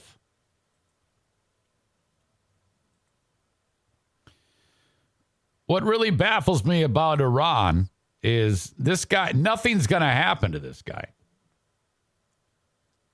It's being described as an honor killing. Shocking video captured an Iranian man grinning as he walked through the streets, clutching the severed head of his 17-year-old wife. Now, when he's doing that, I mean, why isn't anybody beating the shit out of him? It's because these crazy Iranians I'm like, yeah, well, there's got to be a good reason for it. She had to have done something. The gruesome footage shows Sahad Hadari strolling through the neighborhood in Avaz, a city in the southwestern province of Khuzestan, on Saturday with Mona Hadari's head in one hand and a blade in the other. Mona, who is also Sahad's cousin, had been forced to marry him when she was 12, according to the Women's Committee of the National Council of Resistance of Iran. Boy, that's a ballsy group right there. In Iran, to have that type of name. And, I mean, I'm surprised they don't just blow up the building. She suffered domestic abuse, but was pressured to stay put for the sake of their 3-year-old son, even though she had expressed her wish to divorce this brute, according to the article. So she had the kid when she was 14. I mean, all of this, every single bit of this is so outrageous. Marrying the cousin at age 12, that alone is something that, oh my God, what we would do here. Every time someone says that we are backwards here and this is a fucked up country, it's like, yeah, you know what? Go to Iran. The teen finally escaped to Turkey, but returned after finding it tough to live alone in another country. A few days later, Sahad and his brother tied her hands and, well, chopped off her head. Her body was dumped before her husband paraded through the streets with her head. Now, you're thinking, well, surely this will lead to some form of punishment. It's already starting to turn in favor of the bad guy. A police official said the motive of the murder was, quote, family differences. No, not he's just a psychotic maniac killer. Family differences were the reason for the murder. This is Mona before her head was not part of this body. Looks like a very young, energetic, sweet, bright girl. The two men were arrested, but it was unclear what punishment they are likely to face. Abbas Hosseini Poya, prosecutor general of Avaz, the provincial capital of Khuzestan, said Mona had sent photos of herself to her husband from Turkey, and that had fueled his, quote, negative emotions. So they're already blaming it on her. She sent photos. Hey, how you doing? I don't know what the photos were. Who knows? The Women's Committee said that, quote, not a week goes by without some form of honor killing making headlines. The clerical regime's failure to criminalize these murders has led to a catastrophic rise in honor killings.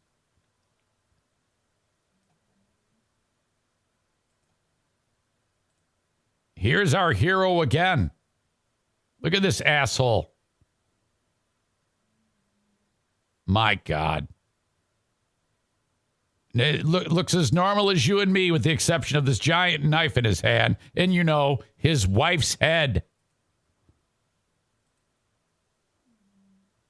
Kenny writes, the fuck does honor killing supposed to mean anyway? I'm not 100% sure, but I think it has to do with like her leaving like that would be, if a killing took place, you could say, well, I was defending my honor, and it's a woman, so it's okay.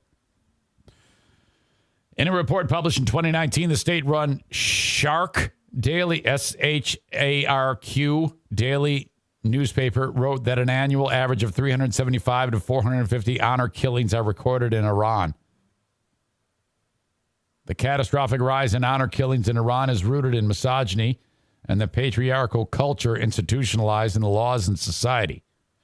Although the father, brother, or husband holds a knife, sickle, or rifle, the murders are rooted in the medieval outlook of the ruling regime. Clerical regime's laws officially denote that women are second-degree citizens owned by men. Oh, God. Meanwhile, the state-run news agency Rockna was reportedly shut down after it published the shocking video. Yeah, you're not supposed to do that. My God. How is this even a thing? Absolutely outrageous. I don't even know where to go with that. You know, we're sitting here talking about defending Ukraine. I get that, too. I mean, but, you know, at some point, why don't we just invade them and bomb them? What a ridiculous place to live. Just start over. Bomb the whole fucking place. These are all things I can't say on Facebook. Just Chirpin Podcast, JustChirpin.com. Here these boys are. Check them out.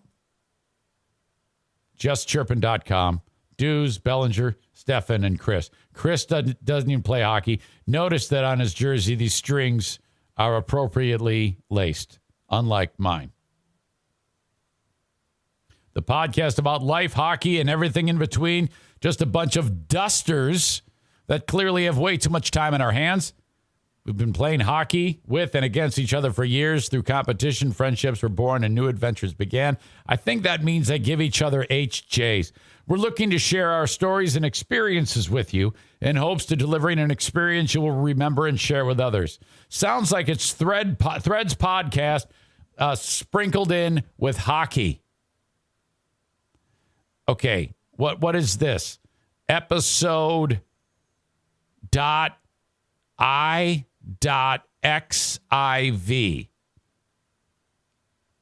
I'm not sure what that means.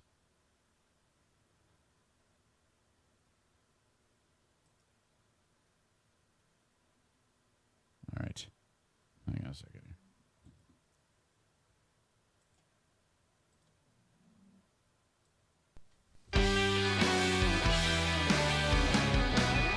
Welcome to the Just Chirpin Podcast, where we talk about hockey, life, and everything in between. Wanted to give a quick shout out to our sponsors here. First up, Perani's Hockey World. Okay, hang on. Store for the hockey player. Next up, On Your Game Pro Shop.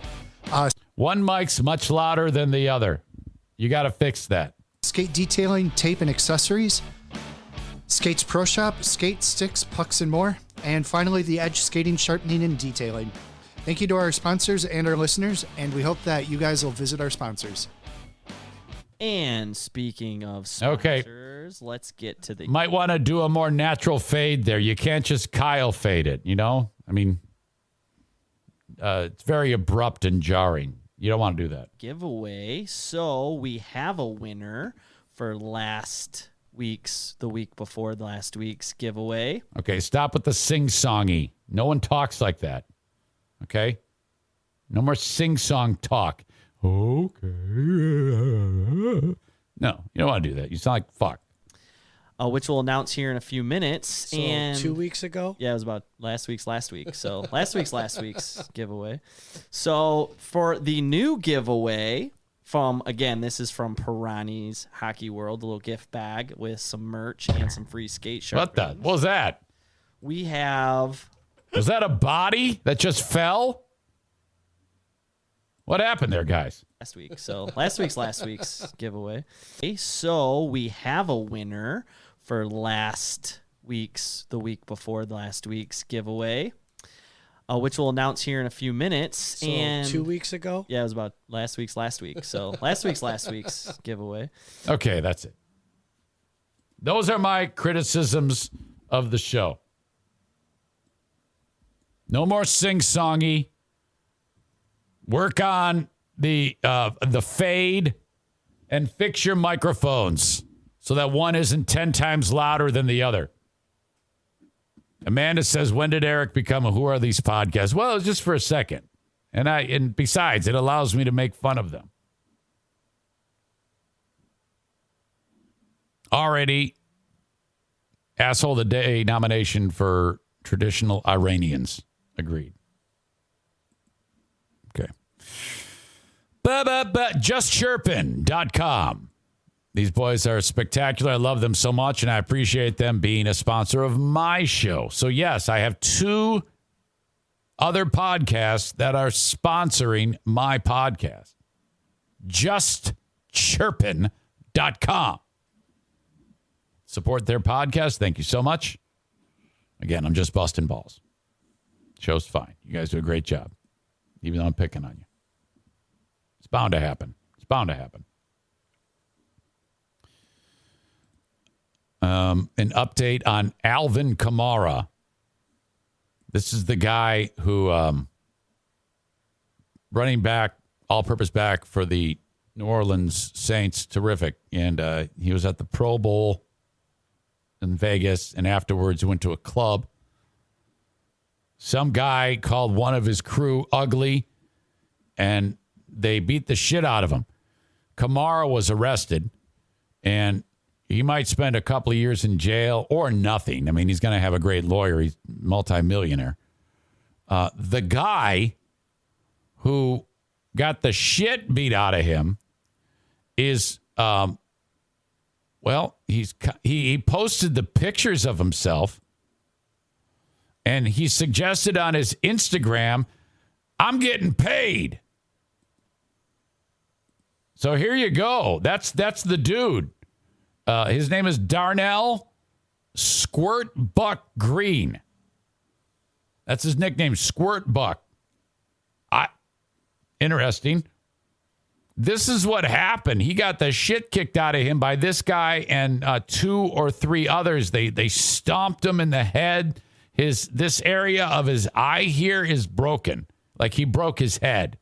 And I hope this isn't right after medical treatment, because that's a terrible job, because he's still got this open gash in his head. And, they haven't cleaned him up at all. This is rough. So this guy got the shit kicked out of him. And now someone says, of course his name is Darnell. Joey says he'll spend no time in jail. The guy will settle for a nice chunk of change. And I think let the ends justify the means. I would take a good beating like that if it meant millions of dollars. I was reading one of my favorite spots online, blacksportsonline.com, reported how Kamara told cops after the Pro Bowl that a man called someone in his crew ugly, and that led to the problem. The man also threatened to whoop his ass, and he took that as a sign of disrespect. And you know that in some circles, that is, it's like Iran. You can do that. You think you can beat the shit out of someone. You can't just let it, slide. Kamara said he only beat up the man because he felt his crew was in danger, and the man was running away. Wait a minute. So you said the crew was in danger and the man was running away? That doesn't make any sense. Kamara was with Dwight Howard's ex-wife, Tia Cooper, at the time. We didn't know about that.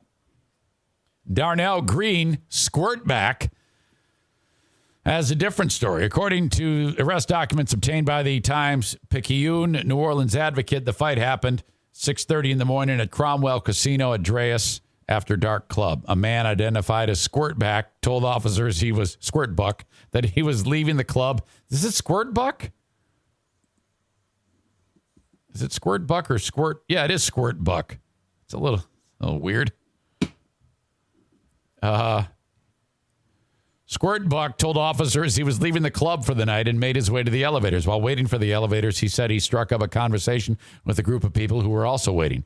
When the elevator arrived, Green said he and the group began to the open doors when Kamara allegedly put his hand on Green's chest, stopping him. Green said he pushed Kamara's hand. Hey, don't touch me.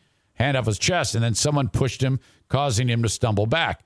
After Green was pushed, he states that he was being hit and kicked by multiple people and loses consciousness, the arrest documents say. Police say the evidence backs up Green's version of events, which is why Kamara was arrested at the Pro Bowl. Cops didn't explain why they let Kamara play in the Pro Bowl.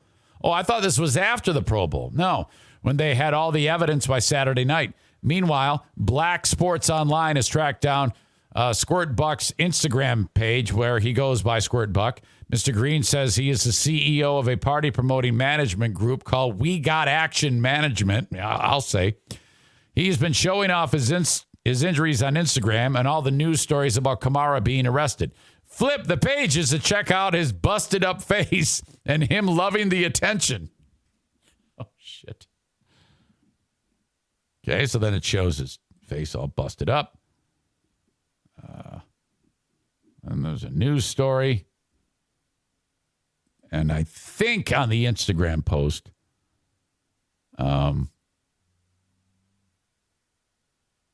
there is a reference to him actually getting paid. Though I don't see it right here. I'm not sure what that means. Well, Squirt Buck posted this. Hang on a second. This is what Squirt Buck posted. Is this supposed to mean they are getting paid?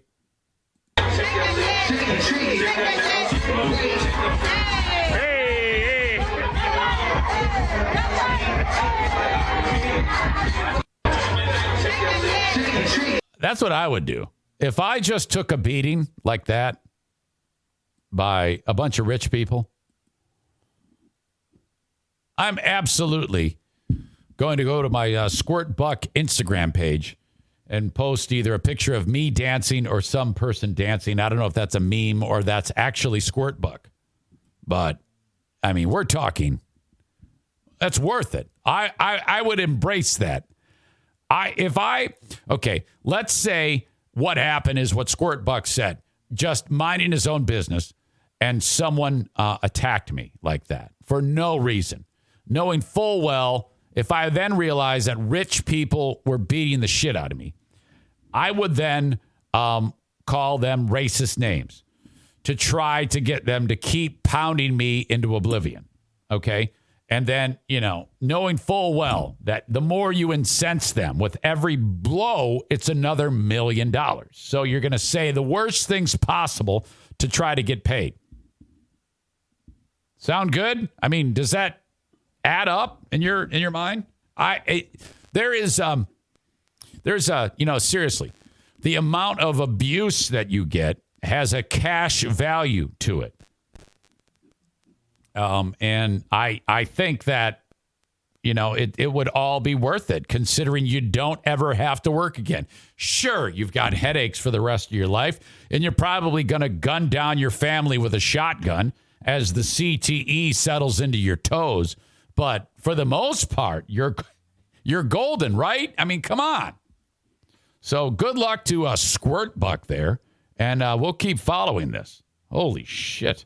What an ass kicking that guy took. All right. I'm running out of time. Tag accounting, tag CPA.net.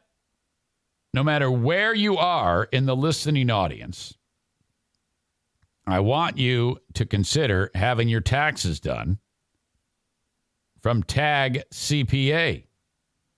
Troy Ginzer, 616-301-9516. 616-301-9516. There, I saved it. No matter where you are in the U.S., so this is simple. You're going to pay him, I'm guessing the price now is about $100. Maybe $125. It depends on the size of your return. It depends on if it's a simple return or not. That's what basically it boils down to, how much time it takes him to get it done. But with that being, knowing how much you're paying, it seriously, for the time you're saving and all of the things that you may miss if you do your taxes on your own. Oh, my God. Skip the software buy. Skip doing it on your own for a whole weekend.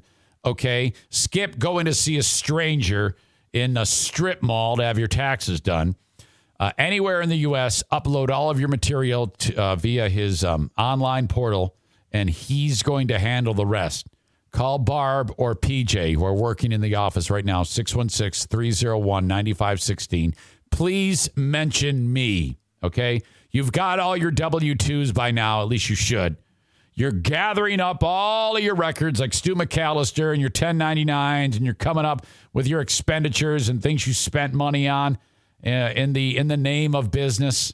My God, all those great things he will ask you about, making sure that you're getting the most money back, okay? And the next thing you know, your return shows up in your inbox along with the money in your bank account. 616-301-9516 for Tag Accounting. Cannot forget about Horizon Hydroponics. Horizen, hydroponics.com. Find them online. Buy whatever you want online and save 10% with the coupon code Zane Show. These folks specialize in purchases for anything gardening related with an emphasis on cannabis. HorizonHydroponics.com. Let's talk insurance. My Policy Shop Insurance with Frank the Tank Fuss. Okay, so you're a young mother, you're a young father. When I say young mother, young father, it's it's all relative. I'm talking about if you have kids. And let's say one of you works part-time and the other one works full-time. Well, what's going to happen if the full-time income goes away because of something that is unexpected and terrible? As awful as that is, and you don't like to think about it, but still, it's a possibility. Wouldn't it be excellent knowing that if something catastrophic happens to you, in the unlikely event that that happens, they are taken care of? My God. Reach out to Frank Fuss about an extremely affordable life insurance policy for you or your loved ones. And this is oh so simple. Call or text Frank the Tank at 616-914-4070. 616-914-4070 for My Policy Shop Insurance. And just inquire, Zane sent me, I want to know about life insurance. What do I do? He's going to send you a link. It's a scheduling link. You click on it and you tell him where you want to meet, or if you want to meet by phone call or by Zoom, at his place, at your place, in between place, coffee shop, restaurant, donut factory, ice cream, doesn't matter. And then you fill out a little bit more information on the form, and then you pick the time. All the options. Thursday at 3, you click on it. That's it. You're done. You have the meeting. He's going to get some information, and then he's going to figure this out for you. And his services are free. You, of course, pay for your policy, but his services are free. He's working to find the best policy for you. He focuses on a bunch of other things, too. Medicare, healthcare.gov.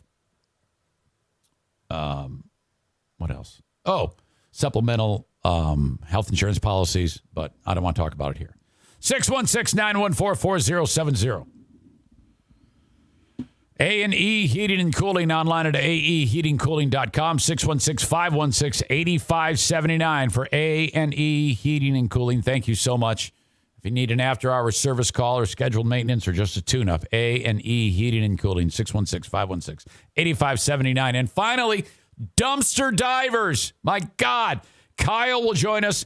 Eric Zane, here's the deal, Eric Zane. Will join us tomorrow on the show, 616-375-9962. You're thinking about a spring cleaning. You're going to need a dumpster in your driveway, but you need the right dumpster. One that's cheaper than everybody else, priced at a lower weight point.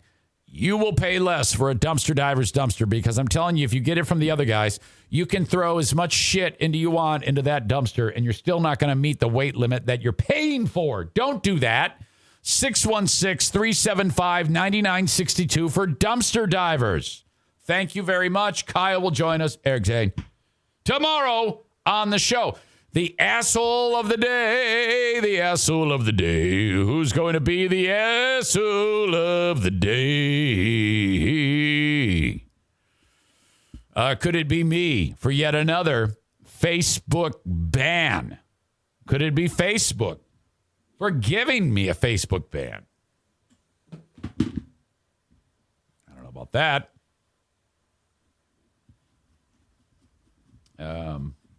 Failure at the gym to put up 190 pounds. We'll try to do better. We got an update on the NFK's colon. The Hams Beer Shit Cannon did fire, but it can't be called the Hams Beer Shit Cannon, and that might also have to do with his lack of regularity. not drinking Ham's beer. He's not drinking any alcohol at all now because of the narcotics he takes. You can't be mixing that shit. But his suggestion that a fat finger gets stuck up his asshole was weird. Saint Gassman. This is officially a conspiracy theory controversy. No go Joe on the Free Beer and Hot Wings show. AWOL. Is it a suspension? Is it he's holding out because his feelings are hurt? I don't know. Maybe he's sitting around coming up with another list of people to blame for being late. Being late. Who knows? But all I know, it's a no-go Joe. And if you think that it's just, he's taking time off to go climbing, you're fucking crazy.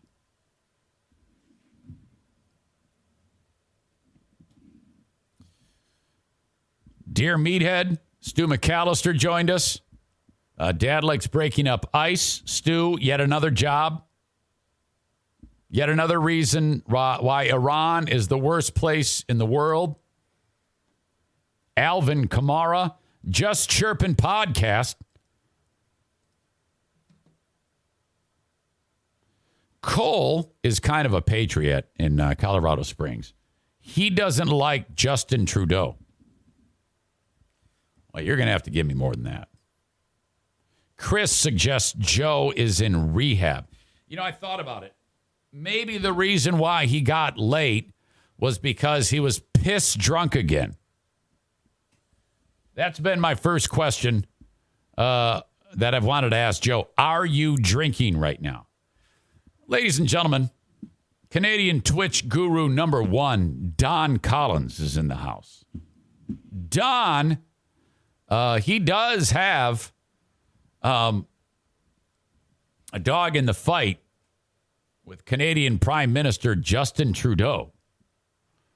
Well, okay, why? Is it because of the vaccine mandate? Because if that's the case, that's a reason to love him. The vaccine mandate. I wish we had vaccine mandates here.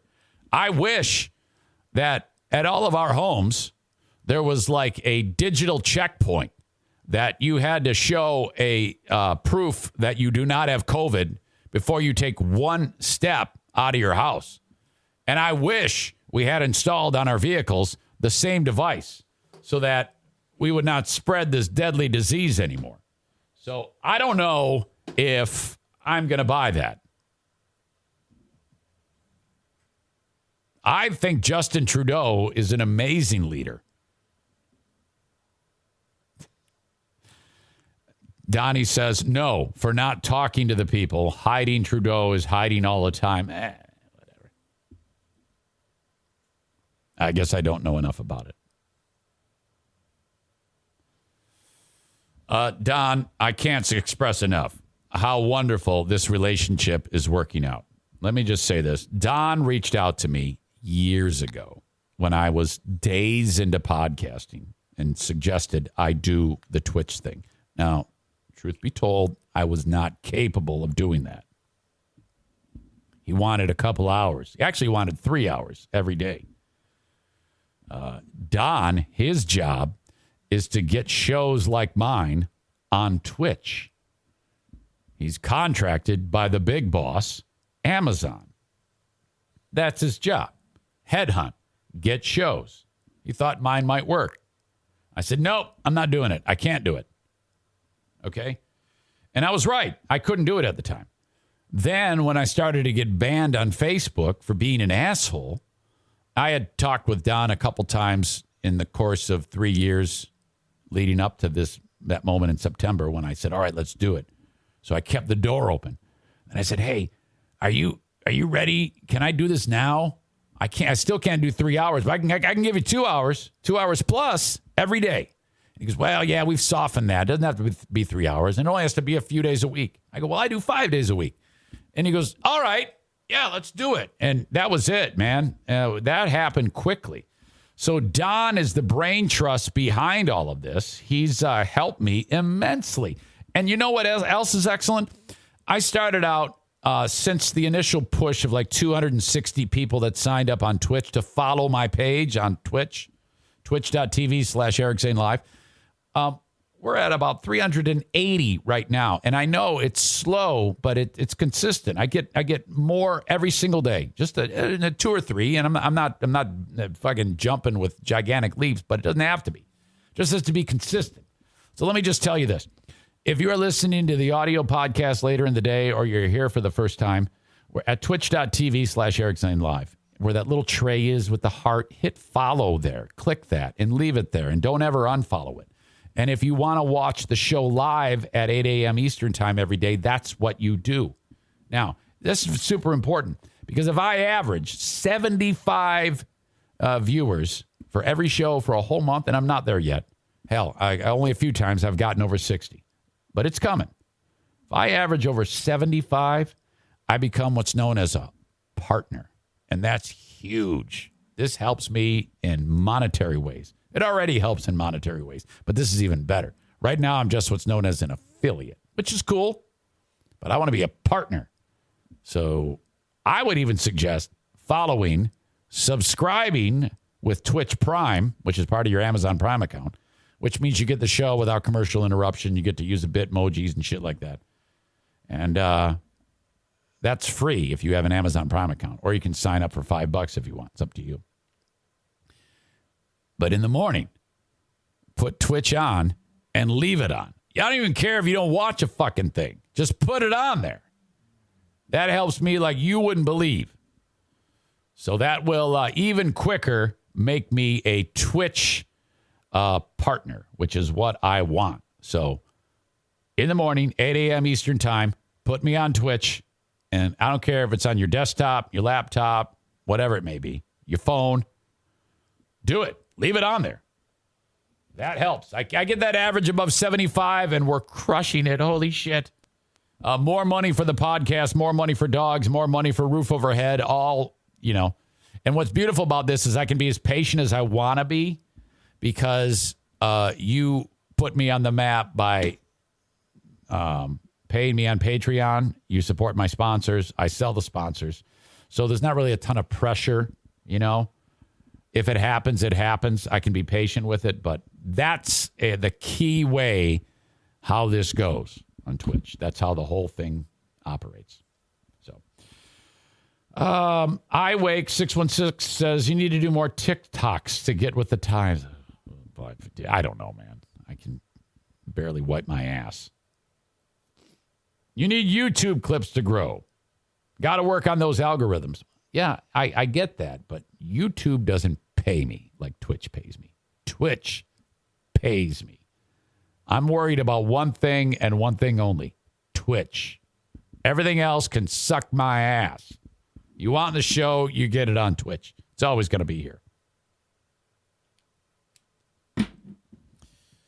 The asshole of the day. I went off on a Twitch tirade. Iranian head chopper. God, can you believe that? That actually happens in the world. Yeah, I'm mad at my wife, so I'm going to cut her head off. Holy shit. Iranian head chopper gets it.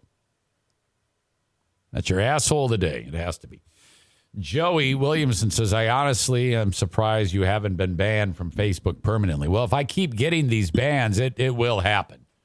I've gotten now 7 or 8 in less than 1 year. So it's coming. I cannot help myself. It's too sensitive over there. Okay, my friends, thank you so much for being here. And I'll be back on Patreon. So Patreon, patreon.com/Eric Zane. This officially ends the Twitch portion of the program. Next, I'll move over to Patreon. I'd love it if you're listening to this and not a member on Patreon to go there and throw $5 or $10 at me to just try it for 1 month. 1 month. I won't let you down. It's just not enough. 2 hours is not enough every day. You need more. You need more. Don't miss out on Patreon. Patreon, patreon.com/Eric Zane. Thank you, my friends. I love you. Rest in peace to Mr. Mays. Thanks for making such a wonderful son. Godspeed. Amen.